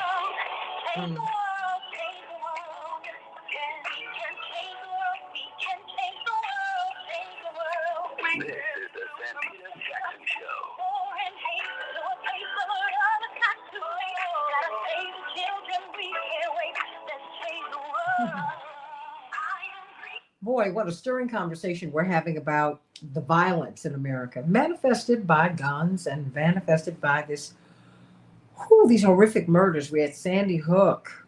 We had the Virginia Tech shootings. Well, now we have the Robb Elementary School shootings. Salvador Ramos committed this crime yesterday. Tried to kill his grandmother first. She's fighting for her life in the hospital as we speak. God bless them all. Lost 2 teachers, lost 19 second, third, and fourth graders. What is going on, everybody? It's got to be more than the laws. It's something else that's going on. It's deep, deep, deep in the culture. And we've been talking with Attorney Mark Fancher, National Conference of Black Lawyers, of course, Attorney C.K. Hoffler, Chair of the Rainbow Push Coalition, and this is her segment today, National Bar Association. She is their immediate past president, Attorney Darrell Jones, who's on his own show with Attorney Barbara Arnwine. I think you'll be there today, Attorney Jones, Chair of the Transformative Justice Coalition. What will you all be talking about today before I go to Bill Jenkins?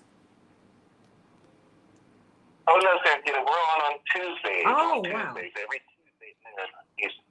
I'm just moving you around. Okay, honey, I'm sorry. But you know everybody.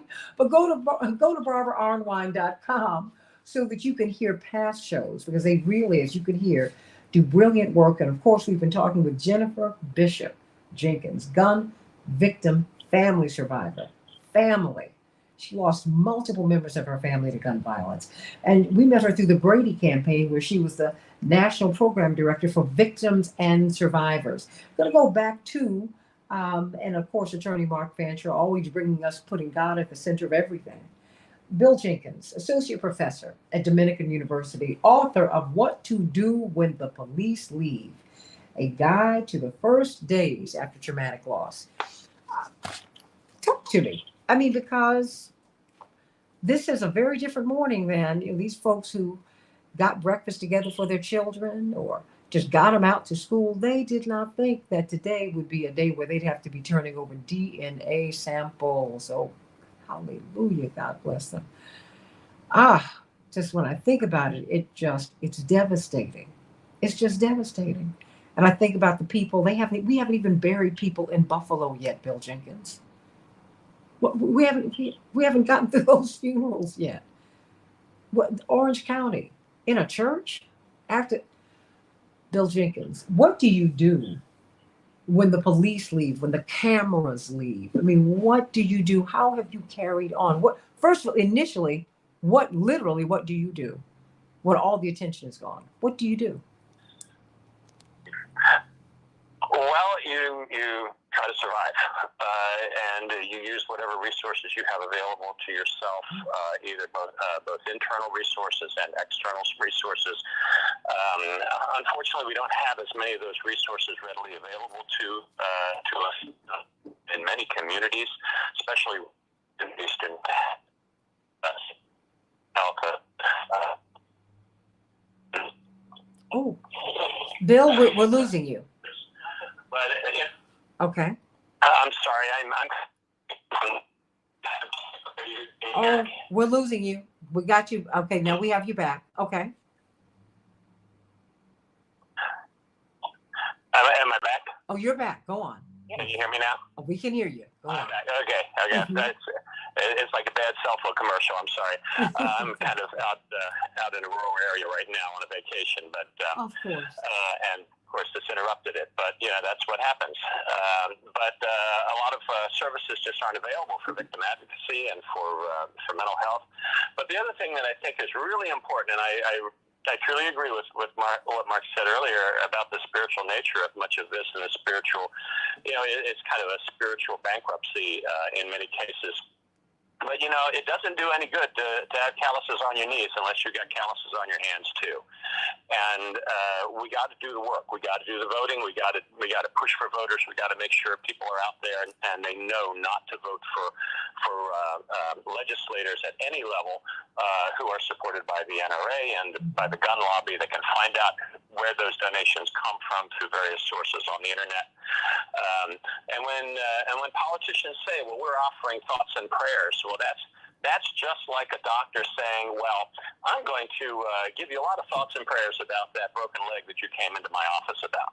That's malpractice. That is absolute incompetence for someone who is able to do something about social policy and who refuses to do it.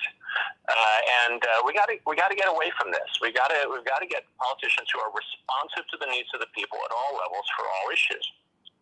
And it's just unconscionable that a politician would offer thoughts and prayers rather than walking into the chamber and saying, okay, folks, we're going to do something about this now, aren't we? It's perfectly acceptable and welcomed for people who don't have that power to offer thoughts and prayers because that's all they can do. But for legislators to do it, it is unconscionable and it is incompetent and it's legislative malpractice as far as I'm concerned. It is. I mean, Jennifer, so what about the calluses on hands? I mean, what do we need to do? I mean, how does the ban on assault weapons expire? How does that happen? And what do we need to do today, Jennifer? Because money controls our politics in the United States, and it's worse since Citizens United, where the Supreme Court, in favor of corporate control of our economy, has completely empowered dark money to these legislators. It is harder and harder to even find out who is owned by the NRA, and yet you can dig for it, you can get the records, and you can call groups like the Brady Center or Moms Demand Action or Every Town Against Gun Violence. These organizations are tracking these legislators, and they have the information. You can get in touch. You can go to bradycenter.org. So one of the things I really want to stress is that I love that line about the calluses of the hands that my husband said. Oh, yeah. We absolutely have to all work on this. We've got to get. It is about the laws. I'm going to slightly disagree with your guest who said there's guns everywhere in society. Yes, it's true around the world. Other countries have had guns, but nobody has assault weapons in the hands of the civilian population at a level even close to what we now have currently in the United States.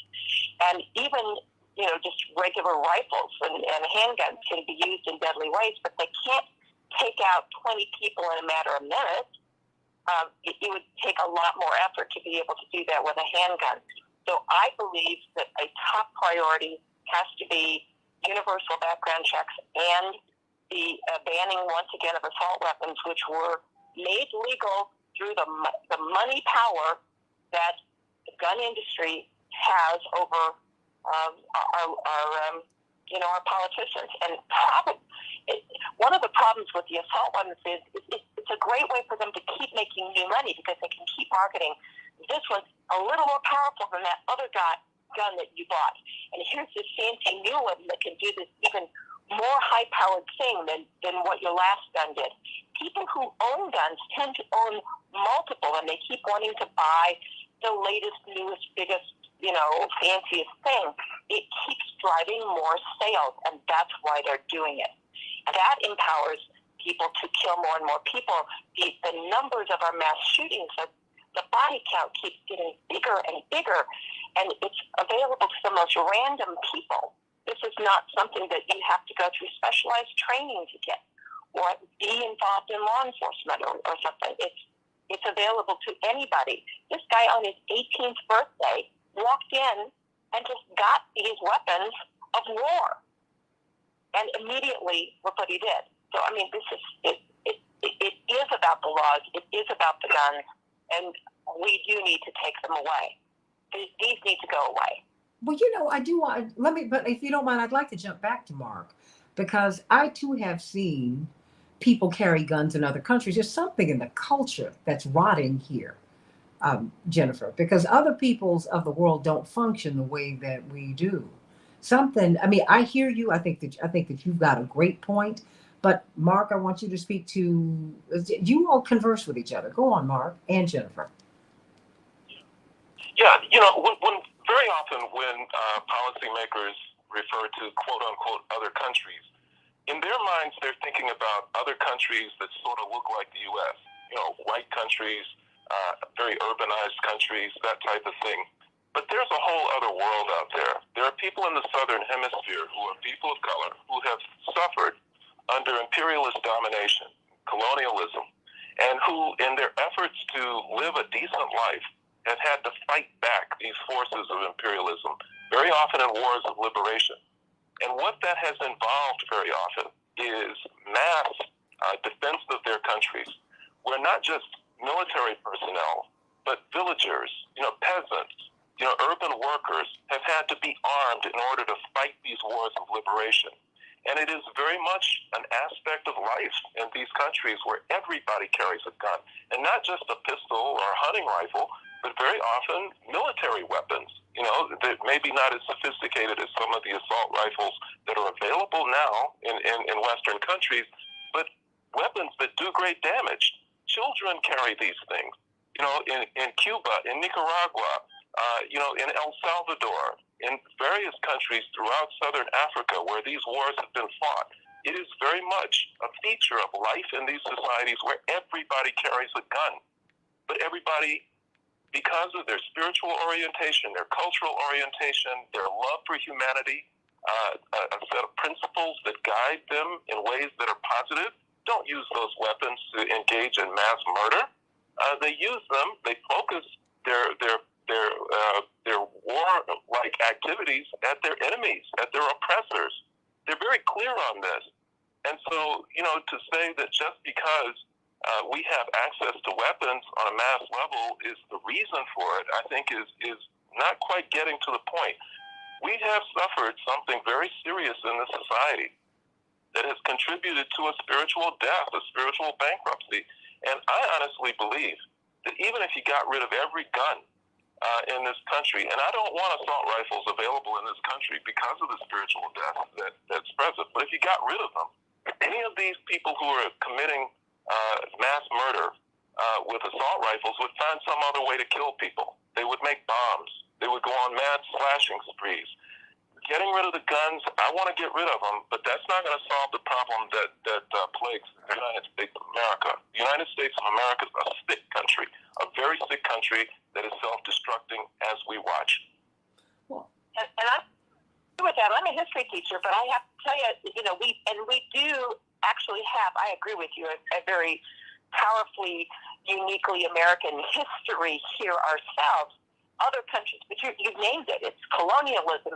It's domination. It's when Africa was carved up by 3 or 4 European powers and turned into a profit machine for them, and taking all the wealth out of that country and leaving these people in poverty and in domination and in destitution. It is a global problem, and it is the foundation of our United States. Our United States was built on slavery. Our United States was built on the genocide of the indigenous population. Our people, here are not all, native to this land. The indigenous people have been basically wiped out. There's very few of them left. And it is a problem, and it is the foundations of our country. I agree with you that our country is founded in spiritual crisis, and we have to own that is who we are, and that's all part of the problem. It's a complex problem, Santita. Mm. It's a complex problem.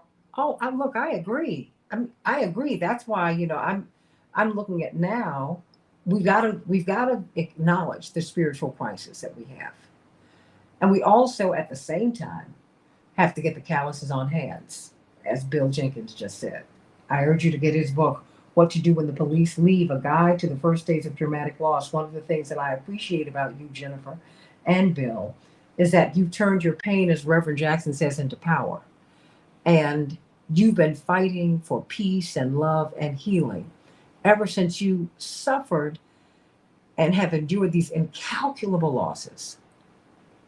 I mean, just you cannot even calculate it, but you've allowed God to use you in a way that's lifting all of us. And I just have to thank you for that right now. But you are in Washington, Attorney Darrell Jones. And we're in the midst of the election season. Help me. What do we do? Oh, jump on in. Bill? Yeah. Go on. When it all comes down to it, I think that you find after this is all over and they look at the shooter in this case, you're going to find that there was very little love in that person's life. Very little love in the life of the Sandy Hook shooter. And that love and that expression of love and support from the community, there's a lot of march in the lot of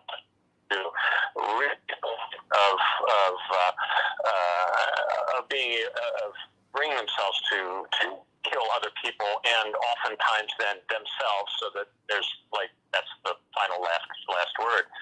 But one of the things that we have to deal with is that, if you look at what I talked about earlier, the opportunity, the motive, and the means. If the motive is the spiritual bankruptcy, well, we need to deal with that. But we also need to deal with the means. And ever since the I think it was 1994 in Australia, they basically recalled just about every gun in the country and said, look, we're going to burn these and crush them. And they did. And you can still buy a gun in Australia, but you have to go through a 30-day waiting period where they interview your family, your friends, your coworkers, and they find out what kind of person you are. And then after that, you can own a gun. Because they trust you at that point. You've earned the trust of the community to own a gun. And since then, not one single mass shooting in Australia, period. Now, granted, there are other countries that where people, Israel is another one, where, in Brazil and many of these other countries where they have a purpose in society, and that purpose is to defend you against oppression, against systematized racism, against systemic and institutional oppressive regimes. And you pretty much need to be able to do that. Whether it does you any good or not, it remains to be seen. But in our country, we don't have that purpose. We have people who own 15 guns, and they are there because they're there for their personal self-defense against some sort of nebulous threat that may or may not happen.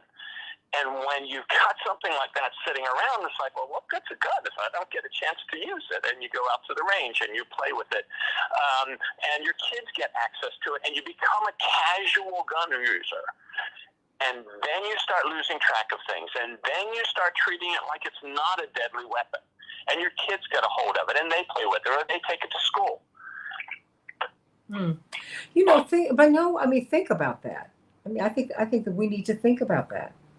Because this is where the rubber meets the road. And I was hoping that the conversation would go. I'm sorry, Bill. Bill, can you repeat that? Yes. Yeah. Okay, we lost you again. Okay. And the society to own one and respond. Mm-hmm. Well, literally. If you could go to the Hill today, Darrell Jones, Attorney Jones, what would you? Where would you start? What should be done? What action should be taken? Should we all start calling Mitch McConnell right now? Well, yeah, without question, everyone should be calling the 202-224-3121 and telling the Senate to pass reasonable legislation on gun control. I think that Senator Chris Murphy out of Connecticut really hit it out of the park, where he's calling on the members of the Senate to stand up, to recognize what's going on. At what point is enough enough? That's what Senator Murphy is pushing on and telling them, stand up now. This is the number one issue right now in this country. How can you be silent? That's what we need to do now. 202-224-3121. Call and just demand that the Senate take up the issue. Demand that every senator be on record as to where they stand. Either they're with the American people or they're with the people that are killing the American people. That's what the question is right now, Santita. Wow. CK, what? Boom. Either you're with the people or you're with the people killing the American people. CK, there won't be a whole lot of us left. We only have a few minutes left in this segment. Every Wednesday we do legal Q&A with CK, but she's been generous enough to expand the segment today because she said this is very, very important. Before we go, I want everyone to know that you can save your homes, because part of what they're driving, as Bill Jenkins said, we've got suicides that are all of these diseases of despair. It's because people are homeless, they're jobless, they don't have hope. But guess what? There's some great news from the Oak Park Regional Housing Center.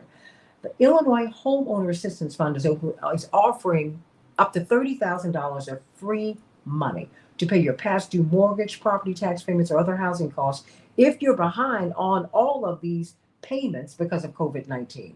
So go to IllinoisHousingHelp.org, IllinoisHousingHelp.org to find out if you are eligible for $30,000 of free money to pay your past due mortgage, property tax payments, or other housing costs because of COVID-19. There is help for you. Call them at 773-887-5187, 773-887-5187. This program ends on May 31st, so please, please get in touch. CK, I've got a couple minutes before we go. What a day, what a conversation we've had today. Absolutely, Santita. Well, let me just tell you, we have to continue to elect people who push an agenda that makes sense. Gun violence makes no sense. I agree with everything that's been said in terms of what we need to do. What Daryl said, call the senators. Look at your own senators. Look at your own elected officials and what is their position on gun control. This is the time. We also have to support our grassroots organizations who are in the field every day fighting this issue. And then finally, something that we have to do, and by calling your senator and calling your legislators and supporting a grassroots organization, what we are pushing for is legislation, federal legislation that will regulate guns, the free-flowing guns, and also policing reform, because that goes hand in hand from my standpoint. And then finally, Santita, we have to litigate. I know I'm saying that because I'm a trial lawyer, but we've got to just also go into the court and fight some of these statutes, these crazy laws like the one in Georgia, where basically anyone can get a gun, and fight in court where we can. And these organizations, these grassroots organizations, and other organizations are very aggressively fighting this trend, and we need to support them, because otherwise we will continue to be in a position where no one is safe. Amen. Jennifer Bishop Jenkins, the last 60 seconds belong to you. Oh, it is tragic what these victims have had to suffer. Imagine dying that way, like my sister, her husband, and their baby did. Imagine if this were your child or your mother or your spouse that was murdered this way. This is a plague that must be stopped.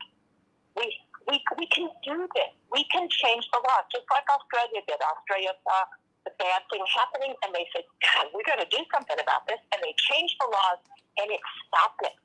We can address the alienation. We can look to the psychological health of our young people. A lot of these mass shooters have been teens. So we have a lot of work to do in this country, and this has to be the top voting issue. I agree. We have elections upon us, and we can turn this around this fall. There are candidates across the country running and winning on this issue for ending gun violence in our country. Yes, and I hope that we will expand this so that we can end violence. Okay, I come from a tradition of people who seek peace, and blessed is the peacemaker. Blessed are the peacemakers. We need to go beyond being anti-violence to being pro-peace. My father, Reverend Jesse Jackson, often says you do best what you study most. Now, we studied war. Now we need to study war no more. We need to study peace. And if you want peace, you got to be peace. Be that. It's the guns, but you know what? They didn't lynch us with guns. They lynched us with terror and marched us down the street and hung us sometimes in our front yards. That's black people in the United States. There's a lot that we've done. So the guns are the means, but violence is the problem. And we have to decide that we are going to do something about this. Be about peace. Get these assault weapons off the streets. What do you need that for? Except to kill. What is in your mind and in your spirit in which you feel that you can or should kill someone? No, no, no, no, no. No, no, no. No. Let's come together, everybody. And let's come together on peace. I love you, everybody. God bless you. Get the book. Boy, What to Do When the Police Leave, A Guide to the First Days After Traumatic Loss. Hope that you'll never have to write another book like that again, Bill Jenkins. Love you, everybody. God bless.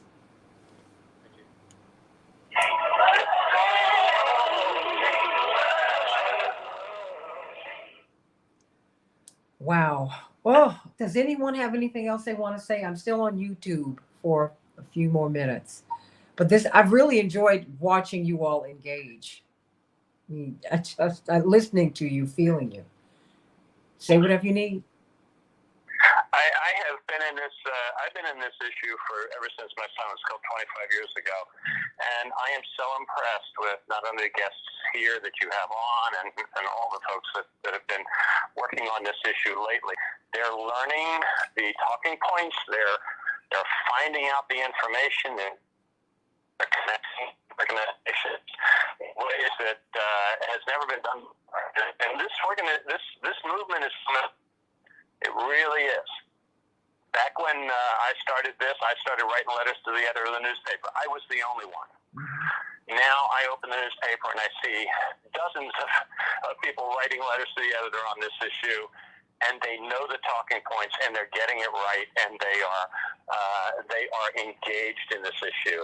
And I don't know why Sandy Hook wasn't the end of it.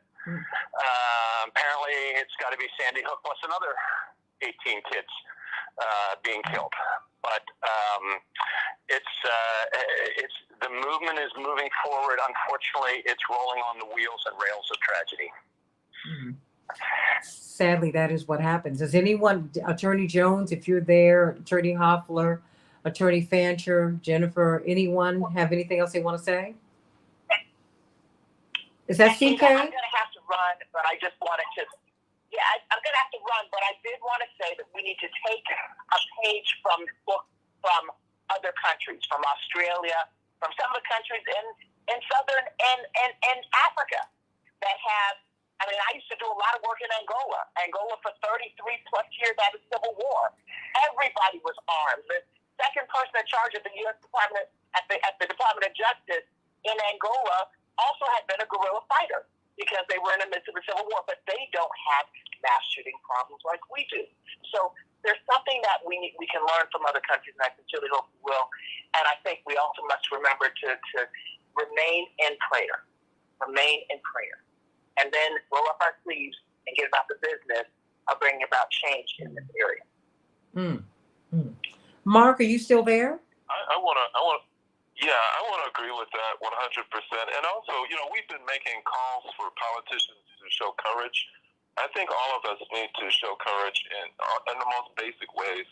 A lot of us are afraid to confront our children and to challenge the choices that they make in terms of entertainment, in terms of things that they start to believe, the kinds of ideas that they internalize. I've seen parents that are really afraid to tell their kids, no, you can't play these video games.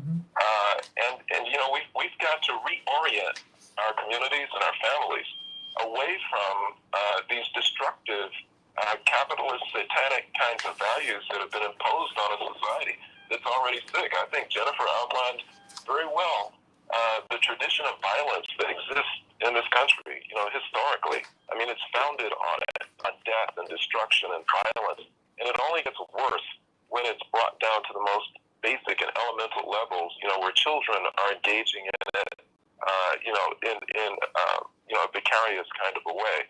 And when they move from vicarious experiences to actual experiences is when we all of a sudden recognize the danger that existed even before they picked up an assault rifle. So it's a political fight on some level, but I think it's broader and deeper than that. And I think that it's something that we don't have to rely on our politicians to address. I think we all, really have a responsibility to reorient our communities culturally, spiritually, socially, so that we reestablish a shared understanding of the value of life, of humanity, and we move away from these very destructive, satanic kinds of ideas which have found their way into our popular culture. Well, Attorney Jones, are you still there? Jennifer, Bill, you all have anything else you'd like to say? I just thank you so much for today. I really do think we have, of course, a human crisis that does originate from a crisis within.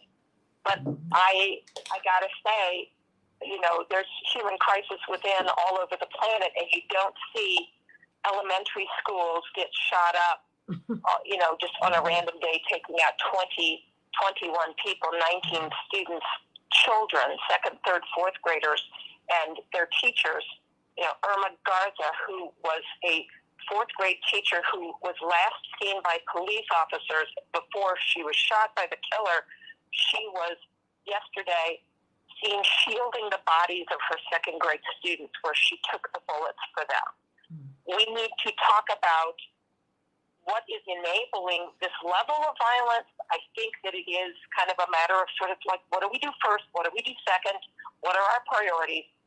This is such a no-brainer to get rid of assault weapons and do that easy mass killing. That's a really easy no-brainer first priority. Like, that won't take very long to fix if we just have the political will to do it. And then from there, we can address all of the other alienation, the signs of mental illness. You know, obviously, it's a complex problem. But there are some prioritizing steps that we need to do in terms of just common sense, like what's the quickest route to save the most lives first? And I think that is to change gun laws and to really press on that during the elections. I think that's the number one thing we can do to save lives the quickest, and then we can start working on all the other issues as well. And we can walk and chew gum at the same time. Yeah. We can do all of these things. We can work on the spiritual crisis. I agree. In the homes, people, like, what was this young man watching? What was he doing? What was what was going on between him and his grandmother that didn't get professional help to it, that needed it? You know, all of these things need to be done, but there's some big no-brainers, and I want to start with what's going to save the most lives the quickest. Well, you know, I'm with you, but I hope that we will stop pivoting toward mental illness. Mental illness is an issue, but the mentally ill are the least violent. The most violent are the so-called sane and sober. Mentally ill people hurt themselves. They hurt themselves. They don't. Yeah, but I'm saying mentally ill people hurt themselves. They don't hurt other people. Angry people hurt other people.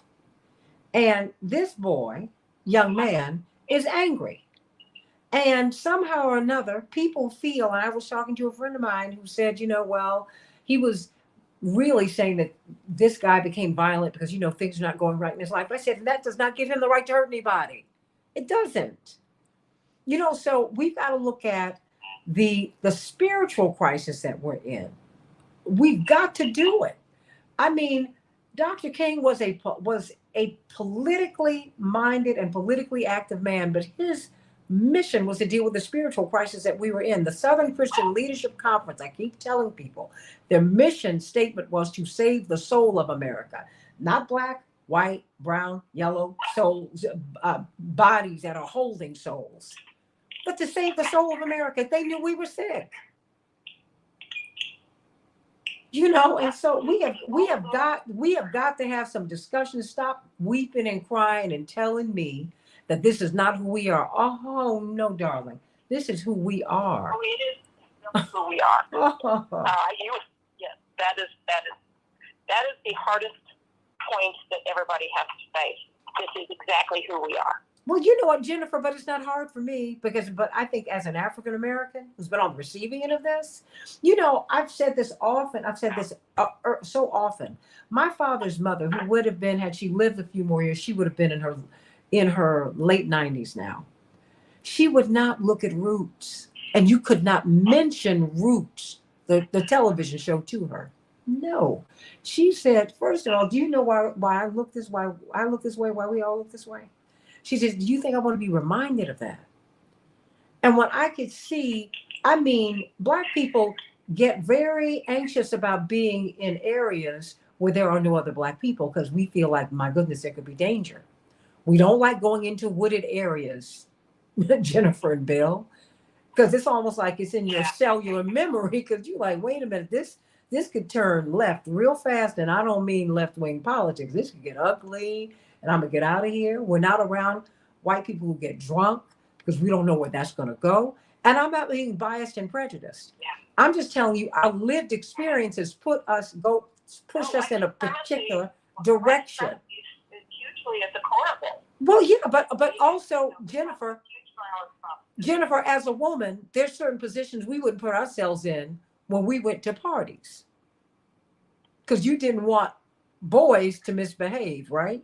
I mean, we have to look at where we are, where we truly are. When Dr. King talked about us approaching spiritual death, President Zelensky asked for $33 billion. Wait a minute, he asked for $2 billion a month. Biden said, I'm gonna give you 33. No. He said, then he turned around and gave him 40. With no projected timeline for peace. I'm calling for peace every day on this show. People say that I'm reading from Putin's notebook. I'm like, are you crazy? First of all, you must know Putin because you know his plans. I do not.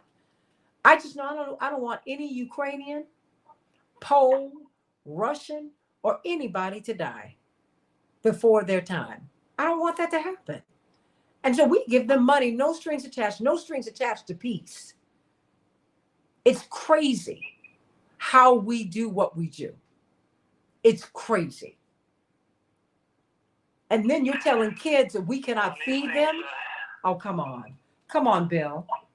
What are the kids going to do in the summertime when the schools are not open? Oh, I agree completely. And when these kind of crises flare up all around the world, they immediately get attention, and they get attention much faster than the crises that we have here at home that have been on a low simmer for generations. But I believe one of the things that we're dealing with in our society is a high level of traumatization that has happened through systemic and institutional issues as well as interpersonal issues. You know, interpersonal trauma is always avoidable. Mm-hmm. You can't necessarily avoid the trauma that comes from a hurricane, but you can avoid the trauma that comes from interacting with other people, because all you have to do is stop the trauma that's happening, between people.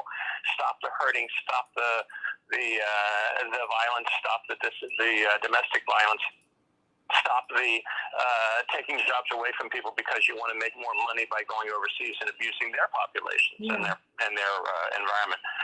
So, the trauma that we're experiencing constricts our lives and makes our lives smaller. For example, there is absolutely no reason in the world why you should not be able to enjoy walking through the woods or going on a camping trip.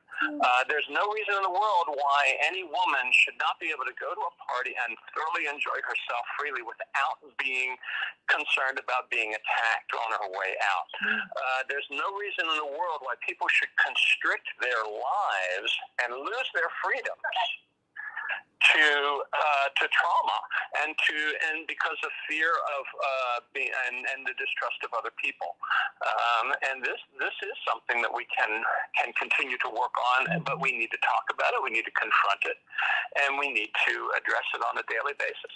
Well, amen to that. And look, I'm all about putting all these issues out there on the table. Bill and Jennifer and Mark and CK, whoever else is still there, Daryl.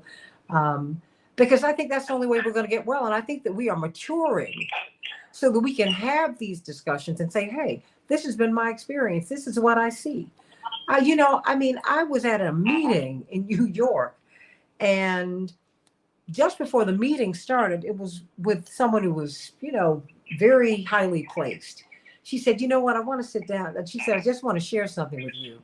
I've known your brother, Jesse, since, we were very young teenagers. And she said, I'll never forget something that he did for me. We were at a house party over one weekend, and I had had a little bit too much to drink, and it made me vulnerable. This was to her classmates. She said, your brother stepped in, picked me up, took me to my friends, and said, keep her over there. Now, you all need to get her home. And he confronted our classmates, who were all white, by the way, and said, don't ever do this. Knowing your brother, that doesn't surprise me at all. Oh, yeah. I'm gonna tell you, it almost made me cry, but I said, that's my brother, and those are my brothers. And she said, I will never forget how he waited with us until a friend pulled her car around. He walked me to the car, got me in the car, and said, hey, see you on Monday. Yeah. Mm-hmm. I mean, everybody can be a hero. Well, I mean, but everybody can be a hero. It's just being decent. Express kindness and compassion. It's just being decent, Bill. I mean, come on, what are we doing? And and the more I read about Salvador Ramos, the more disturbed I am. He worked at Wendy's. They said he was aggressive. I'm like, wait, how is it that we continue to normalize this violent behavior? And violent behavior can be macro or micro. Someone with a bad attitude, you go, yeah. The information that he was expressing before he committed this horrific crime, I mean, could have gotten him on the no-fly list, but it didn't get him on a no-buy list for the rifles that he got. Well, now you just said a whole lot. Yeah. So we have different standards for different things. Mm-hmm. You can wind up on the no-fly list, but not on the no-buy list. Well, now there you go. You can get an assault weapon in this country easier than you can get infant formula right now. Well, and of course the reasons are different, but the whole point is there are such standards that have been set for firearms in our society and such a normalization of them that these are not normal things. You need to know what you're doing when you buy a firearm. There is no training that's required when you go buy a firearm. There's the background check is ridiculously simple and oftentimes not even able to be completed before a firearm absolutely must be issued. It can't take longer than 3 days to do the background check. And if it does, because you've got a really complex background and they're really not sure of you, doesn't matter. You get the gun regardless of whether they can do the background check or not. Well, if the handful of people trying to do this job, looking up this information in Washington, D.C. are overwhelmed with how much they have to do, too. Yeah, and it used to all be on paper, and now fortunately it's in the computer, but still there's the amount of work and the number of background checks that are being done in the last 4 to 8 years has skyrocketed simply because people have been playing on the fears of the community saying, well, if you don't get your gun now, Obama's going to make it impossible for you to get one, or Biden's going to make it impossible for you to get one. And they're playing on the fears of the people in order to make money. And that is just unconscionable. Not that they worry about conscience, but. Well, you know what? I want to get some closing thoughts from you, but I want us to have this conversation again. It won't be as populated because I was trying to get people last night, but I'm so glad that all of you met each other today and we had these different voices and these different experiences. It's been delightful and a real honor. Well, no, thank you for interrupting your time away to be with us today, but your wife volunteered you. I did. I said, wait a minute. Oh, wait, I said she's sounding very much like my mother. Reverend, or just come here right now. You're going to do this. I said, who? I said, okay. I didn't even say, oh no, Jennifer, that's okay. I said, oh, okay. She sounded like my mom right now, so I'm gonna get out the way before I get steamrolled. You know these small people, Bill. You got to watch them. These small ladies, they pack a punch. You get voluntold. That's right. You hear me? I was like, wait a minute. I said, please. I said, my mama's 5 feet nothing. Hello. And you get steamrolled. And what'd you say? You don't get volunteered. You get voluntold. And that is it. So, but I want you to know I love you both. And I thank God that you're in my life. Oh. Well, it's very special to have that place in your life as well for us. It's great to be part of the family. Oh, well, you are that. I know, like it or not. Bless your heart. That voluntold thing again. Oh, bless. Please give your dad my my love. No, call him. I know he'll love to hear from you. You know, and give him a call. Give him a call. But, you know, and I know it's easier for him to be heard in the morning because, you know, with Parkinson's, you've got the sunset syndrome. And it's much more of an effort for him to speak clearly. Yeah. Well, you know, it's for him to speak clearly. It happens much more readily in the morning. But, you know, he keeps on pushing. Look, I never expected to have my father hit the age of 39, his age. And so, hey, God let me keep him. And if that came with Parkinson's and everything else, hallelujah. Thank you. I'm glad I was spared. We're praying for him and just so proud of his legacy and all the things he's accomplished. And, you know, he can still accomplish great things. Well, you know, we're going to. Well, legacy are his amazing, amazing children. You are just, and wait a minute, the biased Jennifer. Get out of here. She's always got to keep doing the work. I mean, it's time for him to retire. I'm waiting for Jonathan Jackson to be in Congress. It'll make it a lot easier to do the good things we need to do. Oh my gosh. I can see you parked in the office right now. Jonathan, now this is what we need to do. Voluntold, not volunteered. Well, I love you both. But look, what'd you say? Not on your knees. On your knees, but on your hands. I said, get some calluses on your hands too there. Do the work. We are God's feet and hands. Oh, yeah. We are? What? Oh, yeah. Yeah, God finally intervened in an election. I think that would be considered election fraud. You know, we got to do this honestly. Yeah. We got to do it right. We got to do it honestly. We've got to get people involved who care about this issue to get out and vote. And let's make that happen. Well, you know, we're going to do that, and we're going to talk more about that. And I want you all back on the show. We're not going to do a Keep Hope Alive show this weekend, but I know Reverend is going to want to talk with you all. But please give him a call because I know he would love to hear from you. I'll call on him today. Yeah, do that, please. He's in D.C. because they're having a fundraiser for Jonathan today in Washington, and so please give him a call. I know he'd love to hear from you because, you know, you got to raise all this money. And thank you, Jennifer. It's a lot. It costs to run for Congress.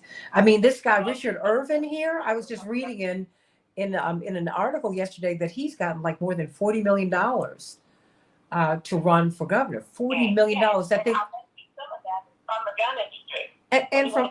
And from Ken Griffin, the billionaire, the billionaire here. I was like, whoa, he gave him $47 million.